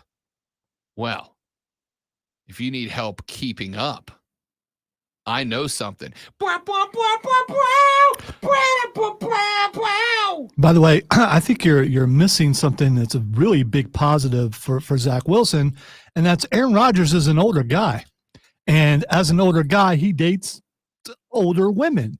So if Zach is hanging around Aaron Rodgers, it's right in the date range. The jokes are based on it sounding like Zach's doing pretty okay in no lady department. Yeah, but so you're saying that there's a point where you go, that's enough? Is that what you're saying? No. You're saying Zach Wilson's like, okay, that's good? I'm saying Zach ain't trying to date his mom's friends. Zach's trying to hang with his mom's friends. Right. And now he can hang with the friends of of Aaron Rodgers' girlfriends, which is a little bit. Oh, you're saying Aaron Rodgers is I thought you were saying like a mentor. You're saying No. like a wingman. No. Got it. You hang around Aaron because your age range is right around the people that That's Aaron is fair. dating. So, Aaron is my friend, that type of thing. Oh, Zach, sounds like practice was really tough. Why don't you come up to my bedroom and slip into your jersey and relax a little bit? I bet I can help with that.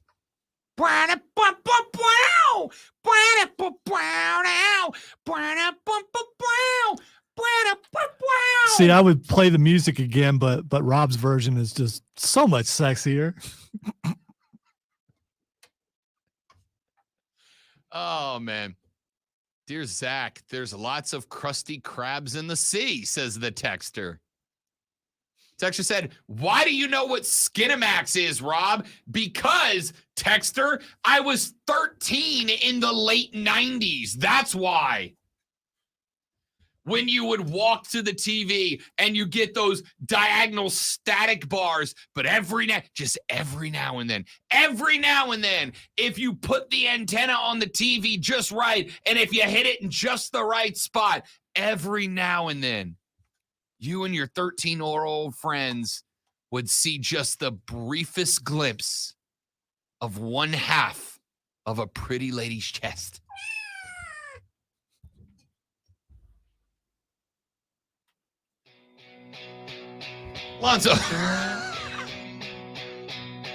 Lonzo did not mean for me to take that clip the way I took that clip, but I had to push the mic aside for just a second.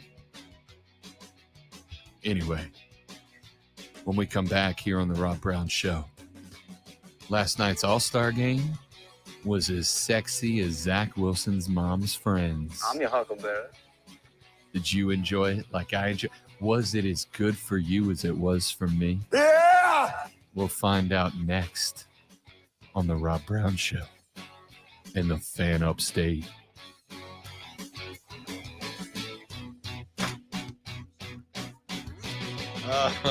Oh, man. Split second choices. You were going one Gotta do place what and you gotta decided do. to go somewhere Respect it. else. I mean,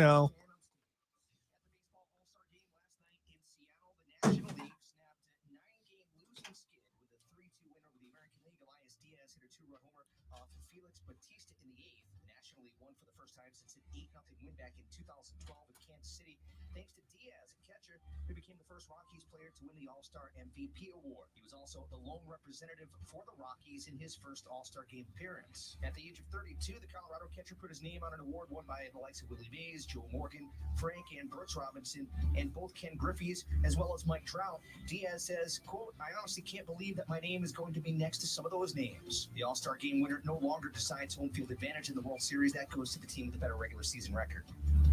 Fan Upstate is your home for Furman Paladin sports all year long. Download the Odyssey app, search the Fan Upstate, and listen anywhere on your phone. I'm Chuck Sanders with the Sports Flash on the Fan Upstate. Growing a business brings pressure. It's not easy to maintain momentum and still keep employees engaged. Fortunately, there's Insperity. Their scalable HR solutions help me with hiring, training, HR administration, and compliance while giving my employees competitive benefit options. When my people are able to thrive, my business can adapt and prosper. Be right back, guys. Hang on. Nothing seems impossible.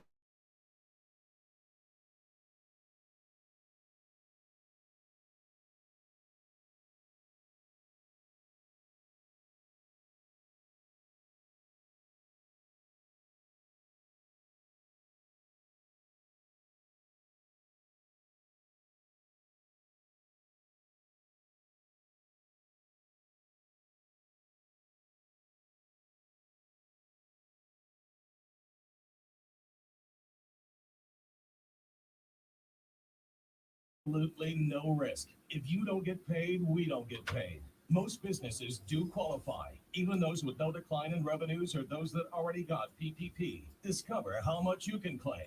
There's no cost or obligation. Call now, 888-316-1372. That's 888-316-1372. Get up to $26,000 per employee. Call 888-316-1372. Hey, man, don't go in there. 316-1372. Trust me. I do, and I won't. The boss was repelled. He went in and was like, not only was he repelled, but he said something to the person who did it.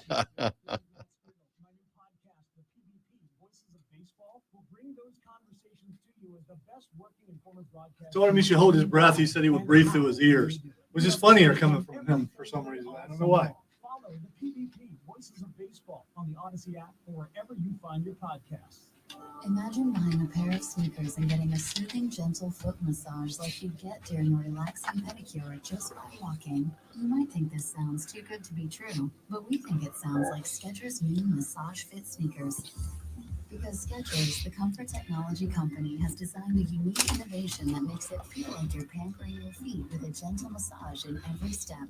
The secret is Skechers' new patented wave technology on the sole that gently massages your feet while you're walking around. It feels amazing and is so gentle you can wear them all day just like your other favorite Skechers sneakers. And not only will you be getting the massage, you'll also be getting Skechers' other famous comfort features, like a special luxury insole that offers extra support for 24/7 comfort.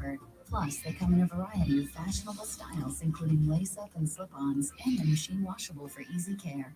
Get a bonus massage in every step with Skechers' new Massage Fit. Find them for men and women at a Skechers store, Skechers.com. Brody King just tweeted this. I just sent this to you from AEW.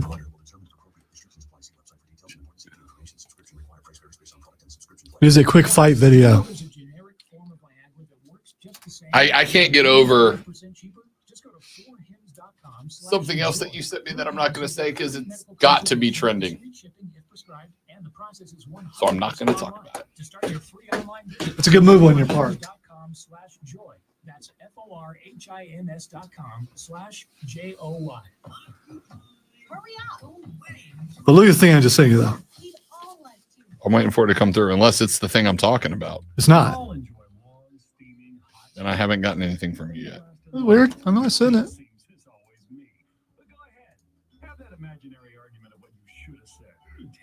Yeah, I think it's on the bottom. You may have to click on it to see it. Maybe the video didn't come through. Well, anyway. What's on now? From the Ingles Market Studio, Upstate, 97.7 FM Greenville, 97.1 FM Spartanburg. from the free Odyssey app, CBS Sports Radio. Listen on the Odyssey app. Search the Fan Upstate.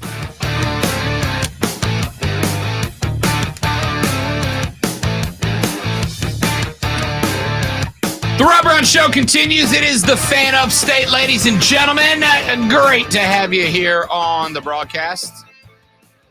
I'm not going to spend a ton of time on this because I asked the question on the stream yesterday, which is why you should hang out with us on the stream at facebook.com/thefanupstate, twitter.com/thefanupstate by searching and subscribing to the Fan Upstate on YouTube and the Rob Brown Show on Twitch. And by the way, if you are watching and enjoying the stream, do us a massive favor. I hate to do the old online song and dance, but smash that like and subscribe button, bro. Smash it. And share us with your best friend or your most hated enemy, depending on how you feel. I asked the question yesterday because we got into a bit of a discussion about the congressional hearings taking place regarding the LIV Tour and the PGA Tour merger. And in the discussion, or I should say at the conclusion of the discussion, I asked you guys the question, does this intrigue you at all? Does this intrigue you in the least? Like, do you care? Is there any concern about this at all? Because on one hand, it's felt to me like the LIV Tour PGA Tour merger has a small audience of people that care about it, but the people who do care about it are way into it, dude. Or like way into it. And I don't see how you wouldn't be. It's interesting, right? I said on the stream yesterday, the reason this story is so compelling to me, Aside from the ramifications it's going to have on one of the most truly global games that we pay attention to, right? Soccer, golf, and maybe to a lesser degree, hockey. Aside from the ramifications it's going to have on the sport, my other question is, or my other point is, it has geopolitical ramifications, right? I've told you guys many, many times that sports and politics exist in a Venn diagram. You've got one circle over here that is sports. You got one over here that is politics. And then, like it or not, as much as we try to divest the two, there's that little spot in the middle where they overlap. I drew a graph for the stream. That's why you got to come to the stream. You're getting visual aids, right? You get that little spot in the middle where they overlap. And, now spot, he can write that thing off. That's what that was all about. Yeah. For taxes. Yeah, that's how that works. When they overlap, it gets very, very interesting to me, especially when they overlap in a spot where the political split we're experiencing in this country is used. Because now it's not just in the world of politics, but it's in the world of politics. And you've got predominantly national politicians who are utilizing it for their own purposes of attention gathering. Like it impacts us. It's interesting. But I was curious as if you guys care. Anyway, in all of that, we found out some demands or maybe really strong requests that were made by the LIV Tour before they signed off on the agreement with the PGA Tour. And there were a few of them. We read yesterday. We now have some more that have come out. The PGA Tour had a couple of requests. One of them, that Greg Norman be fired as the LIV Tour chief executive before they would be willing to sign this deal. Will he, won't he? We don't know. We do know that Greg has not yet been canned by the LIV Tour and is still a very loud proponent of the tour. The LIV Tour requested that the PGA Tour force Tiger Woods and Rory McIlroy to, quote, play in at least 10 annual events, end quote. They want to use Tiger and Rory as a platform. Of course they do. Why wouldn't they? Those are arguably the two biggest names on the sport on planet Earth. Tigers play 10 events a year now? No.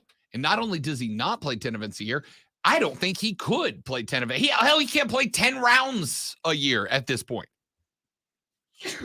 So it's an interesting demand. This is the one that got me. Proposals were made to grant membership to Yasir Al-Rumayyan, who is the LIV Tour and Newcastle United chairman, is the governor of the Public Investment Fund in Saudi Arabia. They requested he be granted membership at Augusta National and the Royal and Ancient. PGA Tour does not hand those out.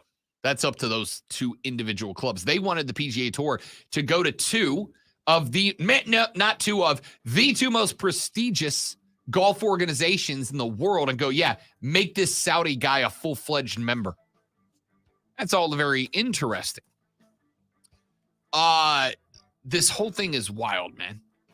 This whole thing is wild. It's a very weird setup. The congressional hearing is very interesting to me because of that crossover I talked about. And because how do you think Rory would have reacted if the PGA Tour said, not only did we stab you in the back after you are our flag carrier, but also we're going to mandate you go play for them 10 times a year. Whoo. Drama. Back after this for the third, final, and best hour of the Rob Brown Show. It's next on the Fan Upstate. That dude just straight up Royal Rumbled the other guy into the water. All right, so I don't know if that's a setup though, because my dude looks like he's wearing scuba gear or something. But, yeah. No, he's in the ripped jeans. Ladies and gentlemen, time for a fight breakdown.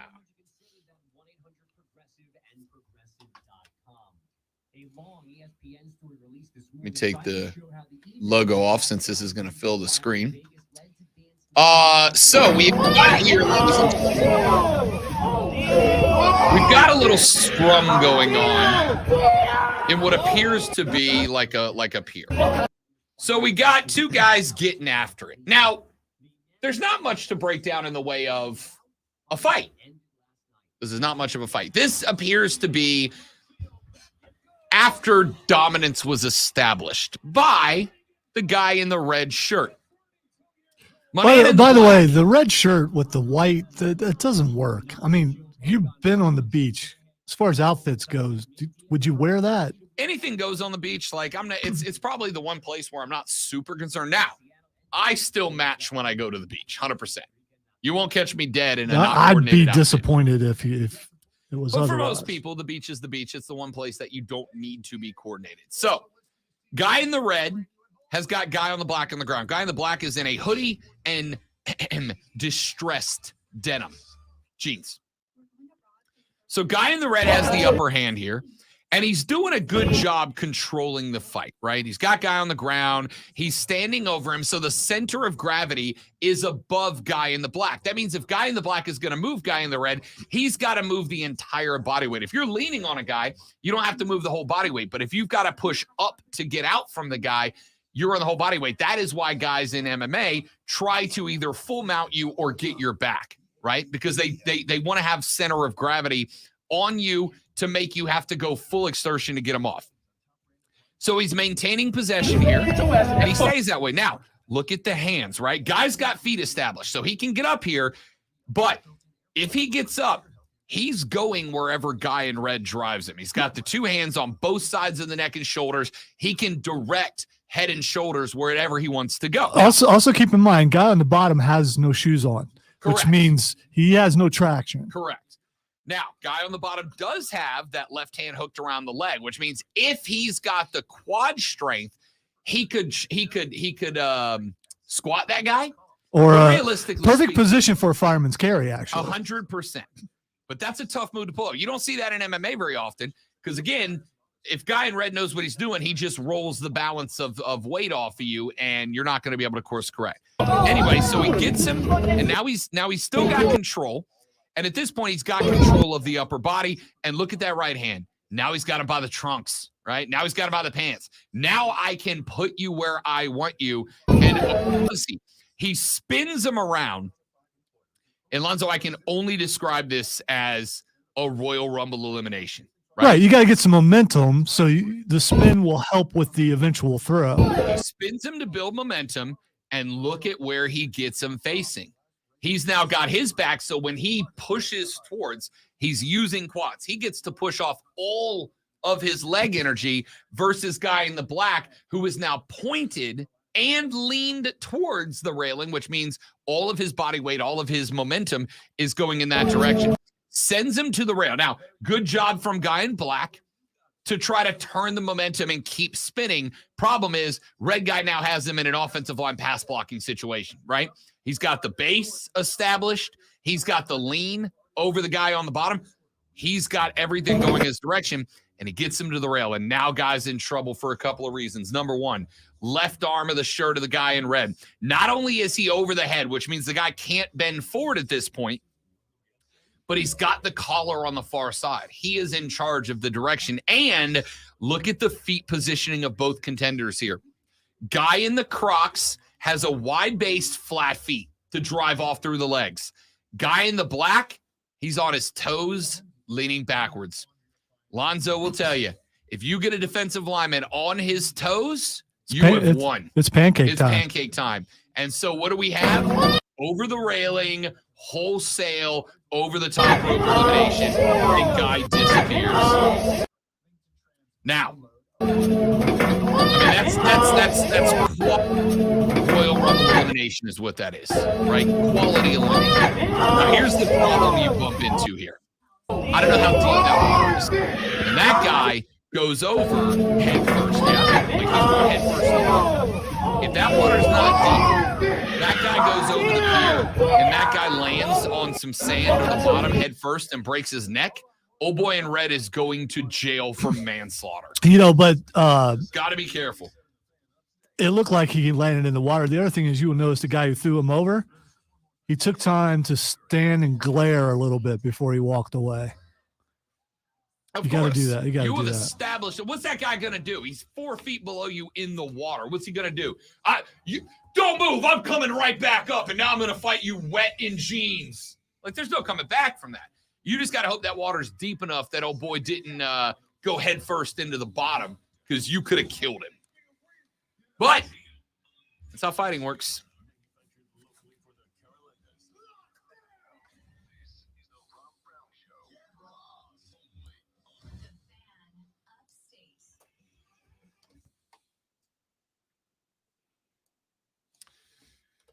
The third, the final, the best, the money hour of the Rob Brown Show goes now. Ladies and gentlemen, welcome back. This is the fan upstate. Howdy, y'all. Welcome in. It's great to be with you. I am Rob Brown. The handsome young devil across from me is, of course, the great one, Lonzo.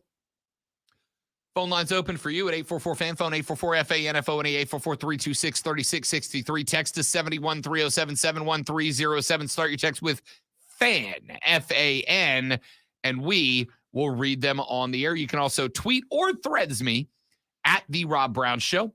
You may only tweet Lonzo at Lonzo on Word, and you can get to everybody up in the hizzy at The Fan Upstate. Hey, you think that breaking news that we got last hour showed up on threads too? Don't worry, I'll check. I'm curious if Schefter actually is on threads and put that over there too. So I think you kind of have to be, right? Like, I think if nothing else, and this is what I did, I think you have to establish yourself there. Because whether or not you like it, there have been tens of millions of people that have moved over to threads. Really? That Yes. many? There's that many? Yes. There is that. Okay. Yes. All right. There are. Let's see if old Shefty baby is over there yet. He is. He is there, and he is verified on threads. And it is 48 minutes ago on the threads. Okay. I was curious. Yep. I was curious if that would work. I think you have to be. I think in this business, at the top tier, you have to be everywhere. I really do. I don't think you can afford not to be visible. Well, Welcome to the unfortunate reality of the career that we have chosen. I am not at the top tier, so I don't have to worry about it. I will do it when I'm told I have to. Yeah. A lot of people feel that way. Which is how it was for Twitter for me, because I didn't need to, because I only use it for work.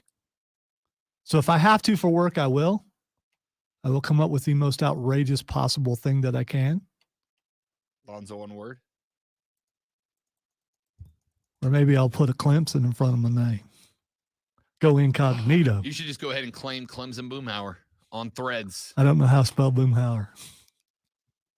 All right, ladies and gentlemen, let's get some stuff up. By the way, for those of you that were not watching the stream during the break, you should have been. We did one of my favorite fight downs so far of a dude who straight up Royal Rumble eliminated another cat off of a fishing pier. Gave him the old spin and heave over the top rope and sent the guy like 5 feet down into a body of water and then see, the problem is he made the old classic mistake, Alonzo. Rule number 1 of the Royal Rumble, when you eliminate a dude, what do you not do? You don't stare, because someone will come behind you and eliminate Yeah. you. And two people come on either side of Yeah. him.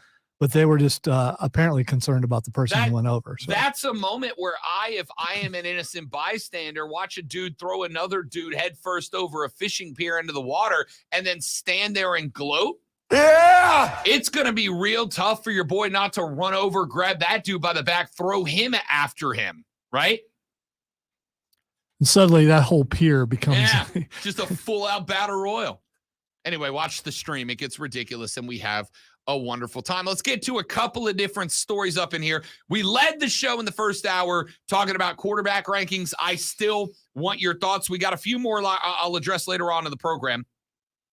But I'll give you my quarterback rankings one more time because it's my show, and when I do actually this much work in doing something, I'm going to use it a lot.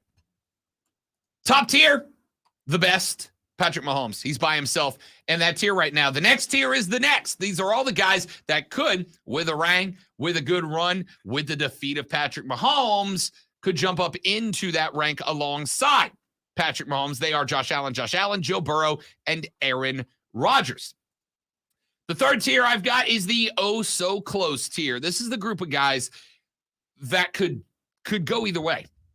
right? They got to move up into the next. They're not quite there with Josh Allen, Joe Burrow, and Aaron Rodgers, but they're close. And I got Lamar Jackson and Jalen Hurts in that category. Tier number 4, in the yard. These are guys that they're not in the house. They don't have a place to stay yet, but they're in the yard. They're ready to knock on the door. I got in that group Derek Carr, Justin Herbert, Tua Tagovailoa, Trevor Lawrence, Russell Wilson, and Deshaun Watson. The next tier, tier 5, I've got on the block. These ain't the guys. They're not on the yard. They're not ready to knock on the door, but they're making their way there. I've got there Dak Prescott, Geno Smith, Jared Goff, Matt Stafford, Daniel Jones, Kyler Murray, Kirk Cousins, Jimmy Garoppolo, Mac Jones, Brock Purdy, and Kenny Pickett. These are all guys that if it does not work out where they are now, will get another chance somewhere else, likely as a backup who's got to earn the role. The guys in the tier above them will get another chance as a starter elsewhere. Then, in the final group of quarterbacks that don't include rooks or first-year starters, I've got last chance for you. In that group, just 2 quarterbacks, Baker Mayfield, Desmond Ridder in Atlanta. And then finally, I've got the last tier, Rook to A1.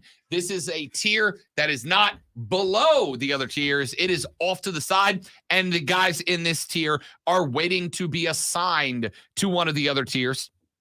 In the Rook to A1, I've obviously got your rookies in Bryce Young, CJ Stroud, and Anthony Richardson. I've also got 2 quarterbacks that are not rooks getting their first nod, Sam Howell in Washington and Jordan Love in Green Bay. So there's my quarterback rankings tier by tier. I want to know the ones you think I got too high, the ones I got too low. Let's go to the NBA for just a minute. We told you about this rule last week, and now it is official. It is implemented. Ladies and gentlemen, the NBA's Board of Governors has approved a rule change that will make flopping a technical foul for the 23-24 season. That announcement came yesterday. It is the result of increasing frustrations from fans and teams toward players who go out of their way to sell contact, according to a press release from the Association. You know, when I saw this tweeted out earlier, it had a picture of LeBron on it. I don't know why. LeBron took so much crap in the Western Conference Finals against Golden State. He did. Because Steph hit him with a contact made at full extension, not through it, stiff arm. And LeBron fell across the floor like he had been taken out by a sniper. Well, Steph used his chi. I mean, if you use that, you know, it's coming from within your essence. Hit him with the old Kamehameha. Well, I don't think he went that far because LeBron would have went through the wall if he did. But, you know, just a little bit. So. Or maybe he bent air. Maybe he was an airbender. Let me tell you where partially this is coming from. Maybe it was magic. Maybe it was Memphis. Okay. This is coming from the NBA trying to find a sweet spot. The NBA, because of stuff like that, understands they have a problem with the older male demographic. And when I say older, I'm not talking about 60s, 70s plus. I'm talking about 30s plus. I'm talking about guys my age, right? Because while we did grow up in the Kobe Bryant era, even in the Kobe era, we had guys like Shaq, right? We had guys like Bruce Bowen. We had guys that would chest thump you. We had guys that if you went to the rack, you were getting stuck. You had to battle through contact. And even the guys in my demographic have started to jump on the NBA players are soft train. What's your demographic? Mid to late 30s.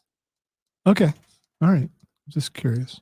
So if guys in the mid to late 30s demo, right? I had a conversation with one of my fraternity brothers the other day, Mark. He lives down in South Florida. He texted me because he was asking about Victor Wembanyama. Because the Spurs... So was Brittany. See how that went. Fair enough. The Spurs ran Victor Wembanyama out for 2 games in the Summer League. He made his debut. It was disappointing. He came into the second game, 27 points. What did he go? 27, 10, and 9, I think, in that game. And then they shut him down.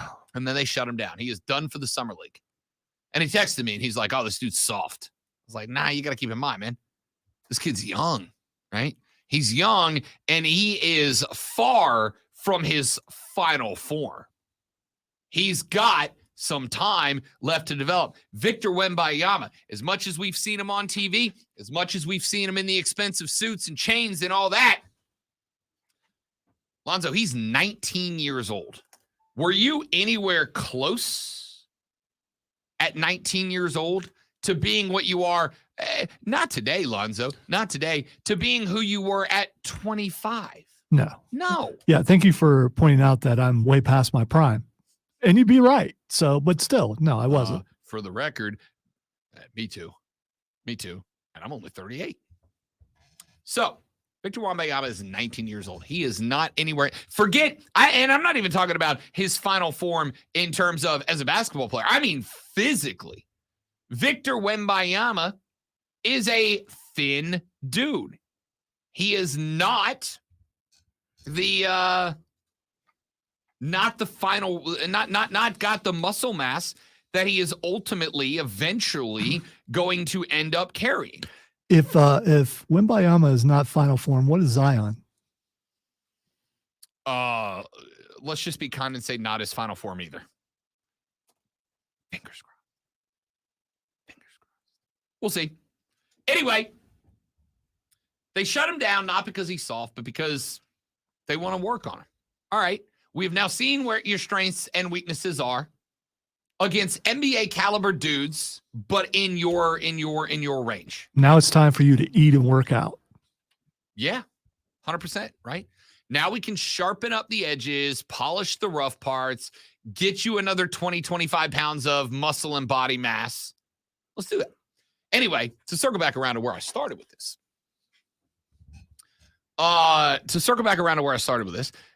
My buddy Mark was like, NBA players today are SAWFT soft. And that is the pervasive thought of New Age fans. That players are soft. Right? So the NBA wants to get rid of that perspective. Flopping does not help anybody. There's nowhere. Now, as I've said before, and as I'll say again, I don't have a problem with a guy taking a charge. Not at all. In fact, taking a charge is a wonderful strategy. It's ball possession for nothing. And a foul against the dude who did it. It's a wonderful strategy. But there's a difference between taking a charge and just flopping to the ground, right? There just is.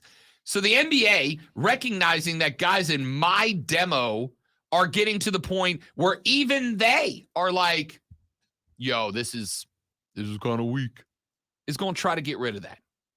And I got no problem. Now, this is a 1-year rule. This is in effect for 1 year. Now, in fairness, technically speaking, all rules are 1-year rules. They could change anything they want anytime they want. But they emphasize this as a 1-year rule. And of course it is. You got to work it out because it's going to somewhat be subjective, right? When I was playing high school ball, because, that's the same level. That's the same thing. When I was playing high school ball, I took charges all the time. I was take the charge guy, and we got 3 minutes left, and we got a foul. Rob, get in there, guy, right? So when you knew you were that guy, do you put your all into your foul because that's your job? Yes. Or do you try to make it now look obvious? Because then they may not call it. No, because you need it to be a foul. Yeah, okay. And you just learn to walk the thin line between a foul and a flagrant one, and they keep the ball. Anyway, and when you're that guy, you're that guy. I do. My junior year, we had a real good team. We were state finalist runners-up that year. We had a real good team. Team we lost to had 4 Division I 5-star recruits on it. We were good. And when we made the playoffs, our coach, Mark Tiza, brought us all to center court of the gym. He cleared out the gym one day. It was only the team in there. He shut out all the lights except for the one that went down on center court. It was very dramatic. And he gathers a team up. And he goes player by player. And he says how he views everybody on this team. Because the whole premise was like, if we want to win this thing, we've all got to blah, blah, blah, blah. So he's like, all right, you over here, you're the verbal leader, right? You're the guy that when things get tough, we all look to you to lead the way. You're the example setter in your physicality, right? You're the one who controls the tempo of the game. We respond to your pace and your tempo. We need you to be a hustler. You're the rebound machine. You do the dirty work and get none of the glory. Nobody outside of this gym recognizes your hard work, but we do. You're our ace in the hole. You're the sixth man. You're the guy we send in there when everybody expects this team to take a step back. You come in and elevate the game. And then he gets to me. He's like, Rob Brown. You know what Rob Brown is? Rob Brown's the glue that holds this team together. He's Mr. Cohesion. He's Mr. Chemistry. He's the guy that every time there's a problem, he steps in to make sure everybody's happy and ready to move on. I was like, oh, so I'm a manager? Awesome, coach. Awesome. For the rest of that season, my nickname was the glue. Legit. Did you win the coaches award that year? No, I didn't win any awards that year. Coaches awards is usually for, the guy who thanks for staying on the team guy, unfortunately. No, the glue, if you will. During that year, I've told this story before. During that year, before just about every game, my mom and dad would invite the whole team to come to our house, and we would do like team dinner or team lunch. And, mom and pops would like take us out on a boat ride as a team or whatever. So like, I got it. My family facilitated so you were while hanging out together. You were the rich kid on the team. Basically. Okay. All right. I mean, And again, not rich, just comparatively speaking, we had a boat. Well, as far as that goes, I don't know. I've never been to Florida. Maybe everyone owns a boat. I mean, it's awesome to own a boat. If you live on the coast, do you almost everybody own a boat? You either own a boat or you do your damnedest to own a boat. That's pretty much how it works. So I was the glue that held the team together. That sucked. I'm like, Coach, I really rather you would have said anything else. No, you thought that. You just smiled and went along with it when the coach said it, though. Anything. Of course I did. Of course I did. Anyway, all of that being said, back to the flopping thing, I guess. Nobody wants to be viewed as a flopper. It's objective. It's subjective. I don't think they care if they're viewed as a flopper or not. Okay, you're right. Let me take that back. They're still making a lot of money. Let me take that back. You are correct. The NBA doesn't want anybody to be viewed as a flopper. Players don't care. As I told Lonzo earlier, you put 6 figures on my paycheck, you can say and think whatever the hell you want to think about me. I'll wipe my tears on some hundos. No problem. These guys are exponentially more wealthy than that. But the NBA doesn't want anybody to be known as a flopper. They don't want the criticism of Bron for flopping. They don't want that because it does make the league look bad, right? This has been one of the reasons that I have pushed for soccer officials to hand out more yellow cards for flopping. That's what I was going to ask you. Does soccer care? Because there's a lot more flopping in soccer than there is in NBA. Soccer. There are a lot more people out on the field, though, but still. Soccer now, again, you got to keep in mind, just like in basketball, if you catch a foul or if I flop and I get the call, I don't care how you feel. I got the ball. My team is now back in possession of the offense, right? So there's a strategy to it. But it's a bad look on the sport when a guy is eating hardwood or eating grass when he didn't get touched. Makes the officials look bad. This is why this is one of those things that I absolutely and entirely think we should go to an immediate video replay for. There should be a guy or a couple of guys watching every soccer match and every basketball game. And every time a dude hits the hardwood, they stop the video, they watch it a couple times. And there should be a 3-person panel watching every NBA game and every soccer game that if they come to a consensus that was a flop, they buzz the ref automatically stops play and hands the ball back to the other team, no matter where we are on the pitch or what's happening, no matter where we are in the court or what's happening. So you're wanting the game stopped, which slows the game down. No, I want a foul called. I think it should be a foul. Just make it a flopping fine and start fining them, and make it a fine that really starts to hurt them. First offense so much, second offense, and NBA then players, make it escalate. Never going to go for that. Never going to go for that because it is subjective. Even if we go with a 3-guy panel and the concept is consensus, it's still a subjective consensus. The league the association, the Players Association is never going to let you levy fines or suspensions based on a subjective call, right? It's just never going to happen. Remember, this is the same NBA Players Association, and there's a good reason for them doing this, but it's the same NBA Players Association that doesn't want Ja Morant fined or suspended, right? Same association. You're never going to get that by them. So I don't know, man. I'm interested to see how this plays out. I have no idea what direction it's going to go in, but I do know that this is something Adam Silver has been pushing for. This is something Adam Silver wants, and I'm okay with it.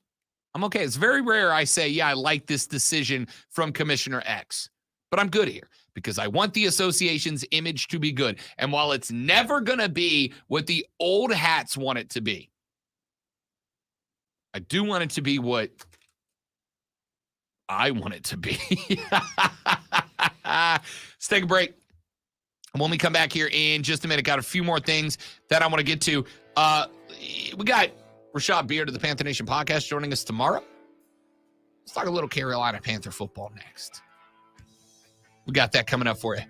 I do have a story about Zion Williamson as well. We might have time for that. We'll see. The Rob Brown Show's on your radio. It's the Fan Upstate. All right, guys, got a live read right here. Y'all stay right there. We'll be right back.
sell any commission-based investment products. Well, you must earn commissions on trades.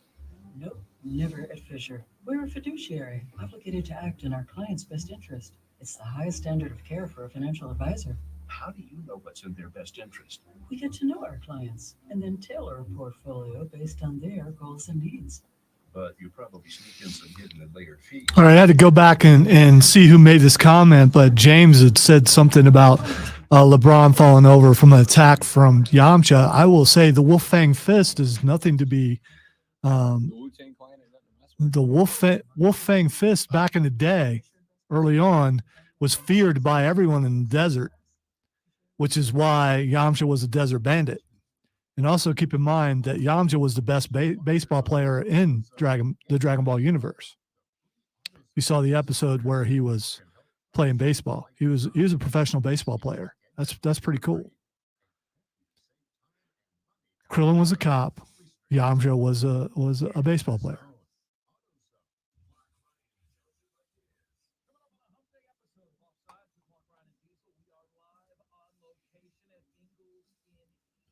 Yes, I just checked my hair because I can.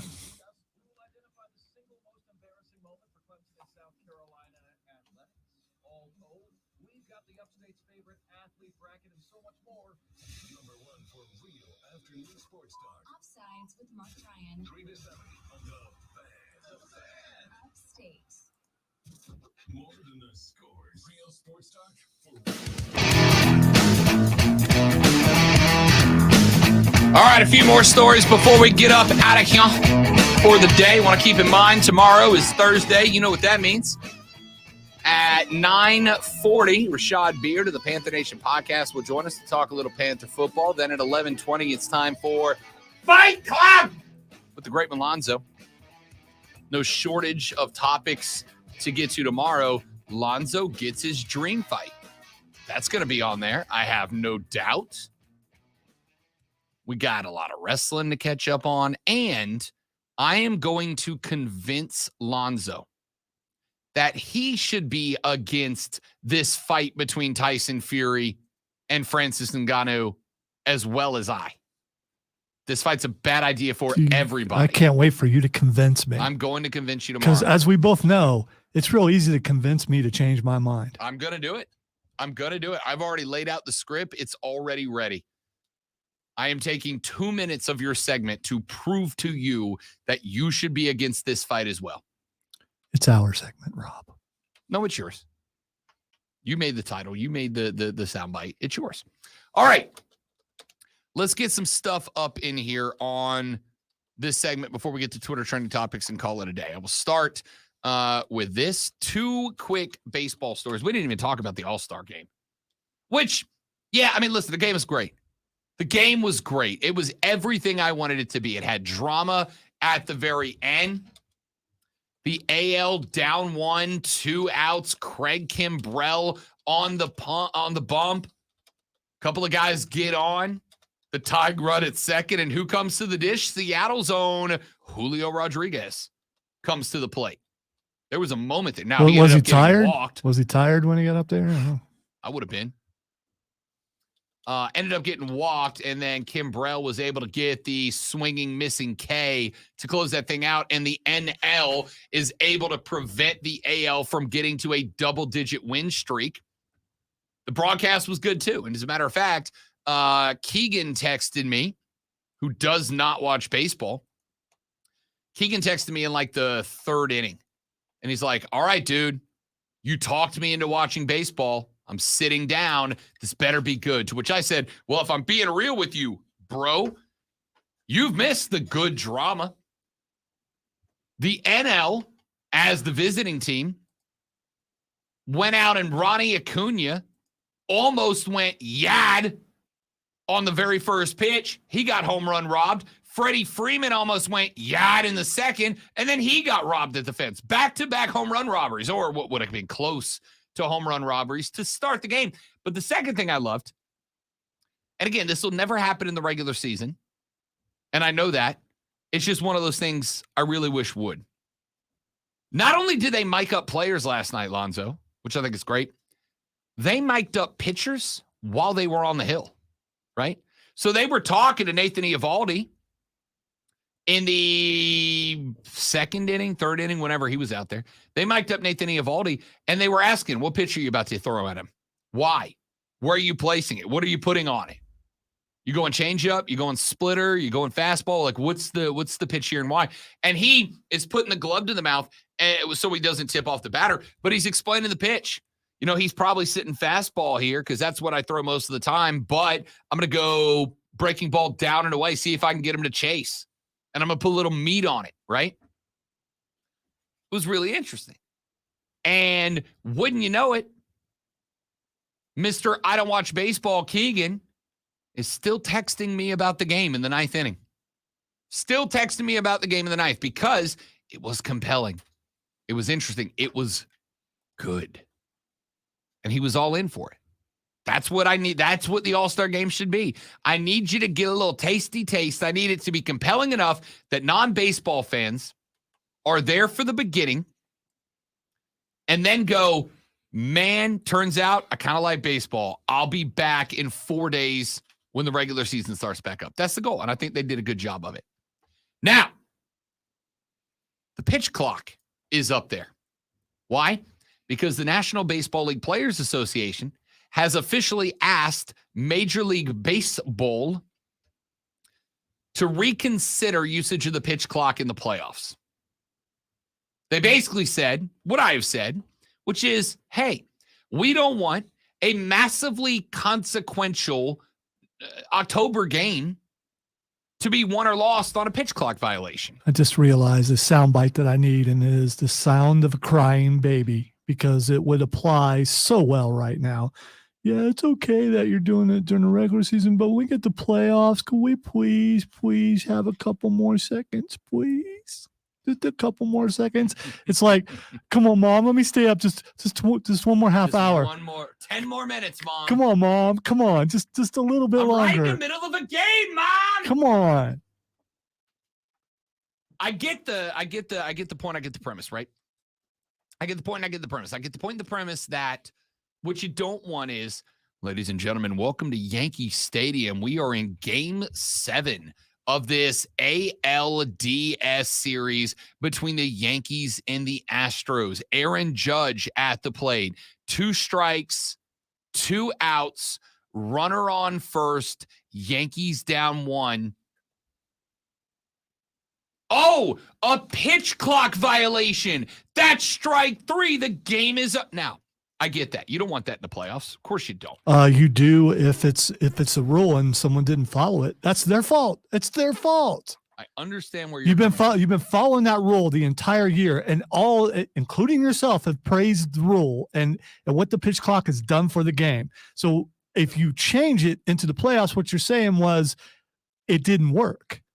If you go back on it for the playoffs, you're saying it didn't work during the regular season. So all the praise and even the commercials that they're playing about the game being faster, that all goes out the window if you change it for the playoffs. So I have said the pitch clock is good. It won me over. I was anti-pitch clock when they introduced it.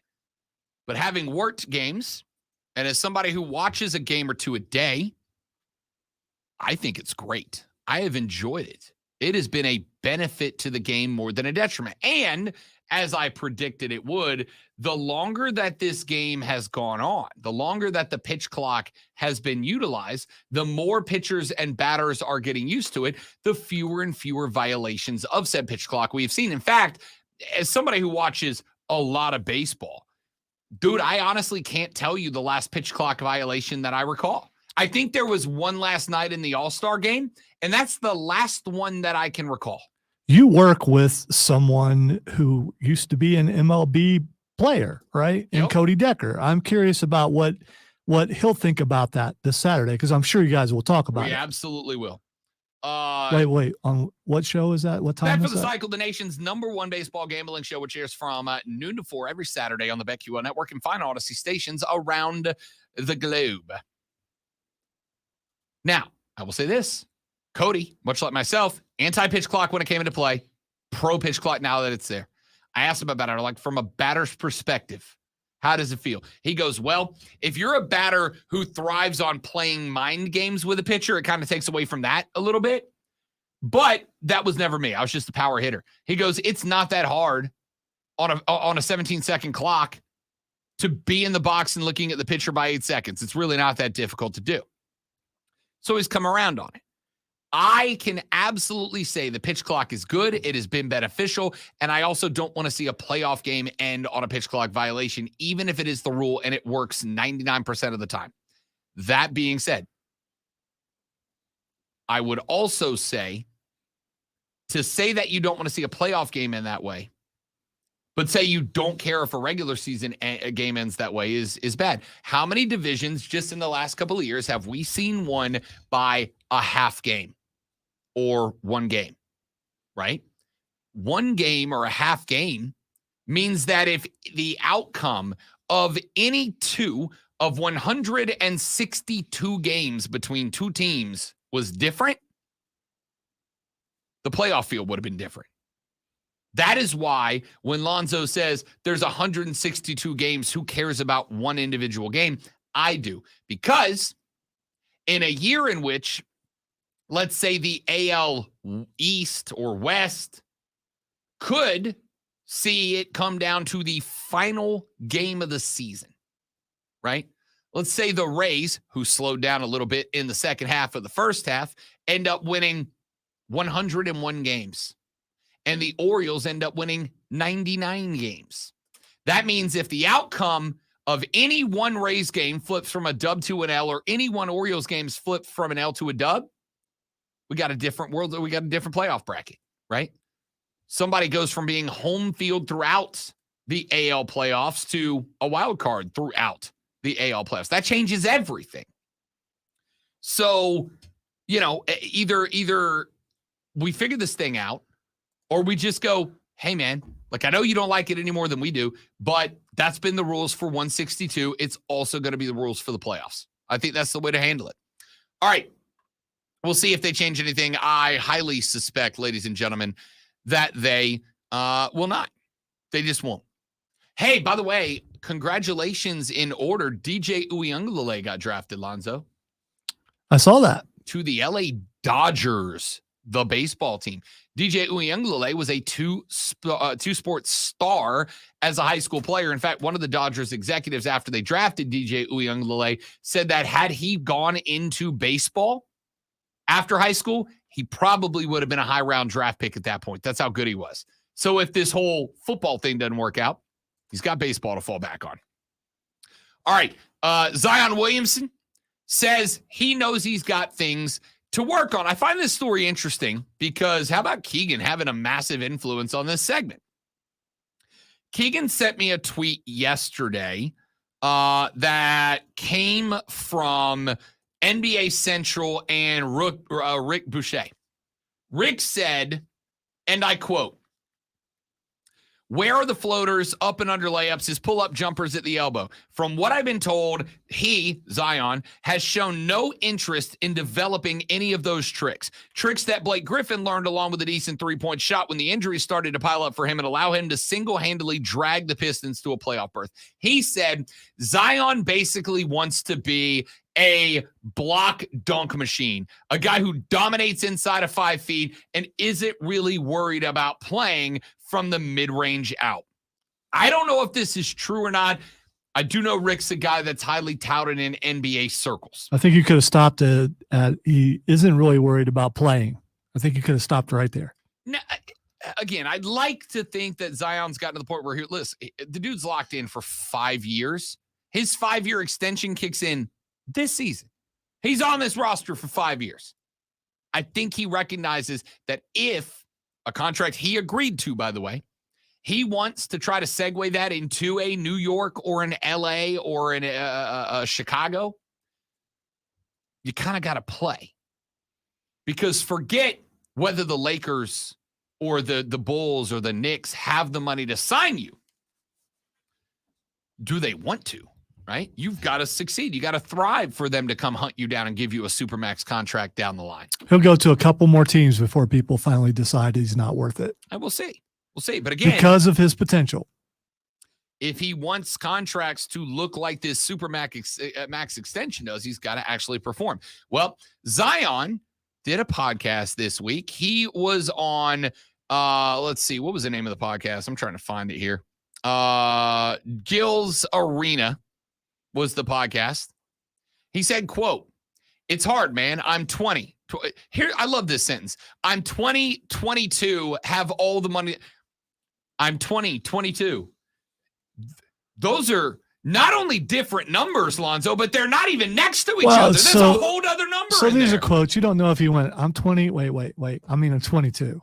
I mean, because when people ask some people their age, they forget. By the way, he's 23. Is he really? So what I'm going to assume. Maybe he said it's 2022 and he didn't realize no, it's he said, 2023. I'm 20, 22. What I'm going to assume is he was talking about himself from the perspective of when he came into the league.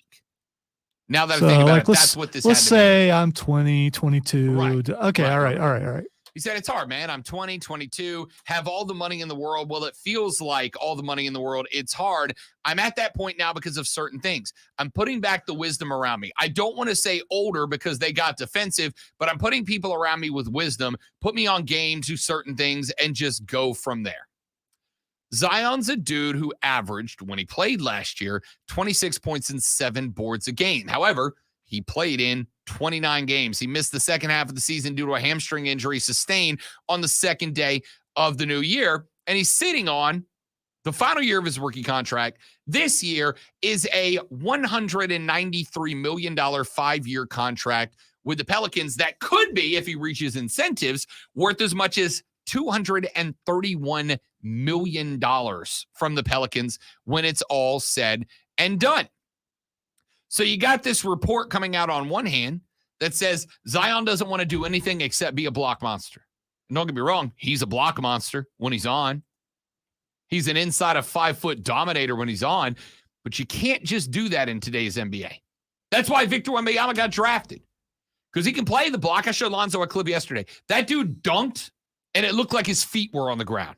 But Victor Wembanyama in his final Summer League game for the Spurs, Lonzo, also shot 50% from 3 and 50% from the floor. Any distance. That's what you're looking for. Zion, get it together, guy. Get it together. Get it together, man. We'll find out if this is legit or not. God, I hope it is. I really do. I'm so tired of this.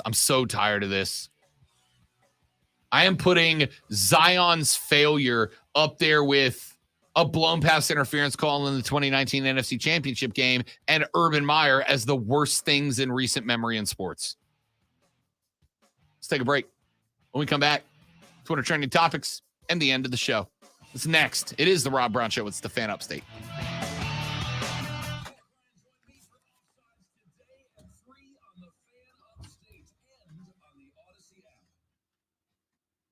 Sanders, here's the Sports Flash on the Fan Upstate. At the Baseball All-Star Game last night in Seattle, the National League snapped a 9-game losing skid with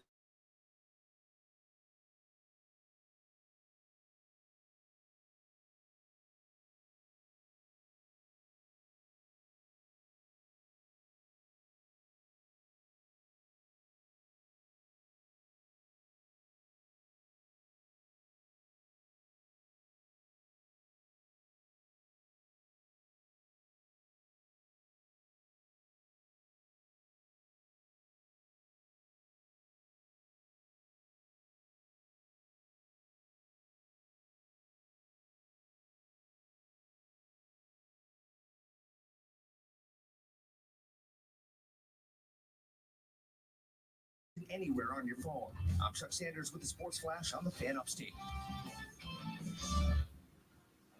I'm Taylor Bishotti with NFL Network Now on the Westwood One Radio Network. Saints running back Alvin Kamara has pled no contest to a misdemeanor charge of breach of peace for an incident that took place in a Las Vegas nightclub last February. Kamara will have to complete community service and pay the victim's medical bills. He is still subject to potential league discipline.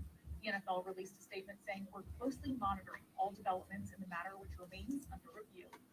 So you beat somebody up, but it's only breach of peace? We're talking about Alvin Kamara. Oh, well, because he took a plea deal. He probably got the charges lowered in return for a guilty plea.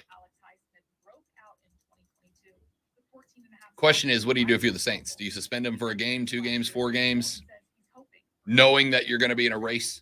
Well, you need to worry more. I mean, if you're them about NFL discipline. Yeah. Or do you do nothing and just say, we'll leave it up to the NFL? In which case, the NFL will bring the hammer down. You have to do something to let the NFL know that you believe it's a serious thing. And then you got to hope that they don't add something on top of it. It's the thing that the NCAA teams try to do, which sometimes works, but yeah. You know.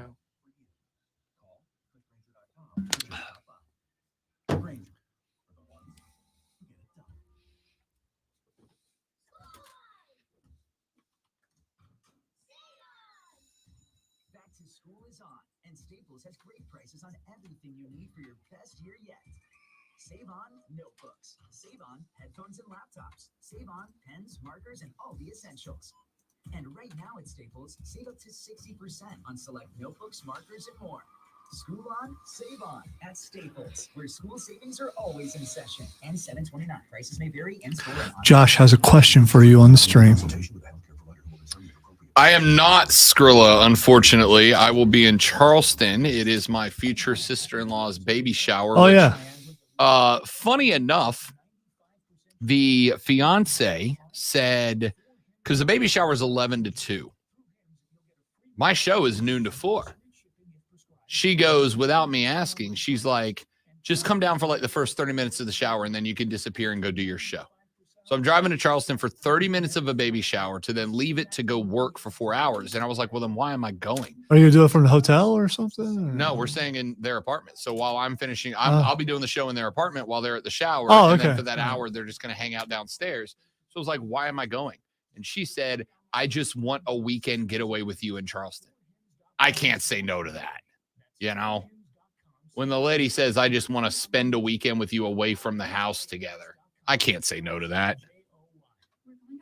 I love the Triumph, but I love her slightly more than that. Slightly. Come on. You need to say more than that. I mean, you know. Come on. Pajamas. In just 3 weeks, we're starting to have conversations in Spanish. Gracias, Babbel. Babbel, language for life. Now try Babbel for free at Babbel.com. That's BABBEL.com. Off clean feel, so I can accessorize with studs and not with mosquitoes. I can wear my Yes, you should always accessorize with studs. know that I'm covered with 8 hours of not sticky, fragrance-free protection. Get your pre-party protection on with Off Clean Feel. SC Johnson. This afternoon, sunny with a high of 92. Weather brought to you by Staples. Staples stores are a new world of possible with innovative tools for small business. Oh, my back just popped like a machine gun. Oh. Your local Staples store or staplesconnect.com. Always streaming wherever you are on the Odyssey app. Make the fan upstate a favorite. Now, the Rob Brown Show presents Twitter Trending Topics. It is time for Twitter Trending Topics, where I tell Rob what is trending in our world, and he will tell us why it is trending in our world. The first thing that's trending in our world is creamsicle. I'm assuming it's because of the Tampa Bay Buccaneers, who have announced that they will be bringing back for 1 or 2 games this year the creamsicle orange jerseys of yesteryear. I know that a lot of y'all love the creamsicle orange jerseys. They are some of the ugliest jerseys in the history of the National Football League, my dudes. It's so bad it's trending because they showed a picture of it. They're And it's not good. Correct me if I'm wrong, which I don't believe I am. When they were, those uniforms, what they wore, they were really bad. Why do you want to go back to that? People love them, bro. People I don't get it. love those. I don't either, but people love those uniforms, dude. Like every time they do an all-time jersey ranking, people love to put the creamsicles on there. And I see, all right, I don't get it. You're going back to before the cannon, which is still one of the coolest things at any stadium. I mean, you're going back to all that. Listen, the pewter red and black's a great look. It is a good It look. is such a bet. Now, here's what I would do. I would 100% go back to the Buccaneer logo, the old logo. I don't hire it with a knife in his mouth. That was a dope logo, but just update it to the new color scheme, and you got yourself a great look. You do. But they're not doing that. They're going back to the creamsicle. The pirate ship logo can go, but the pirate ship and firing the cannon, as much as I can't stand the Buccaneers, is a great concept. Yeah, it's still, I would love to be on that when they're doing that. I would love to have a team that has a pirate theme. I'd be all in, but that creamsicle's not good. All right, the next thing is trending is Sami Zayn. Oh, whoa. So I'm still in the process of watching through. No, I did finish Raw. They took the L last night, him, KO, and Seth to the Judgment Day. I don't know why he's trending now. It's a birthday. No, happy birthday, Sami Zayn. By the way, October 30th, Raw will be at Bon Secours Wellness Arena. I'll tell you what I do have an issue with. And I'm going to say this because I love everybody over there and they love me and they know I wouldn't change anything. But one of our buddies in the front office of the Swamp Rabbits, our buddy Jack, you've met Jack. The Rabbits are working on next year's promotional night schedule, right? Where they have theme nights or whatever. Jack and I have been pushing for a year and a half for them to do wrestling night, not WWE night, not wrestling night, or not AEW night, just wrestling night where fans can come celebrate wrestling. And the Bits have as of today, it's not done yet, but passed on the idea saying that it did not perform well amongst their polling of Swamp Rabbit fans. Lonzo, if I can talk the Bits into doing a full wholesale wrestling night, you're in, right? Yeah. I'll go to that. Yeah, I thought so. Without a doubt. All right, the next thing that's trending, man, there's two really good ones, but I'll go with Undertaker. That's the correct one to go with because the other one's a bigger story, but okay. Don't care. This one's the best. There's a video going around where the Undertaker and his wife, Michelle, are down at a beach somewhere, and they, filming on their own camera, there's a shark swimming around them. They're in shallow water, but there's a shark swimming around. The Undertaker takes a couple of steps towards the shark, gives him an Undertaker stare, and the shark swims away. The Undertaker gimmicked the shark into backing down. It's a really big shark too. It really is. Listen, I'm from Florida. I've grown up around sharks. If you ever go in the ocean, it doesn't matter where you go. If you go in the ocean or the Gulf of Mexico, there's a shark within 400 or 500 yards of you. They don't care. They're never going to bother you. But every now and then they swim up. I've been around sharks my whole life. This shark's big as hell, dude. This shark's big. The Undertaker walks towards the shark, gives him an Undertaker stare, and the shark leaves. The shark got Hell in a Cell. It was like, no, bro, I saw what you did to mankind. I'm out, dog. Like, Michelle's just like, it's right there. Taker's just standing in the water. The shark is facing Undertaker, and then just goes, nah, I'm good. That's it for the show, ladies and gentlemen. Thanks for hanging out. Hope you enjoyed it half as much as we enjoyed doing it. We'll see you back here tomorrow to do it all over again, but better on the Rob Brown Show and the Fan Upstate. Later, brother. Skrilla, I will tell you, my guy, that I was told yesterday that there are some wrestling giveaways coming up specifically on our show when both that and AEW roll around. AEW's in August, mid-August. Raw is late October, and I've been told we will have giveaways when we get there. So, by the way, just to confirm, I was also told that, so it's got to be true. It's got to be true. Nobody can lie to Lonzo. But I got to tell you, you don't want to go with me. No, Lonzo just sits there.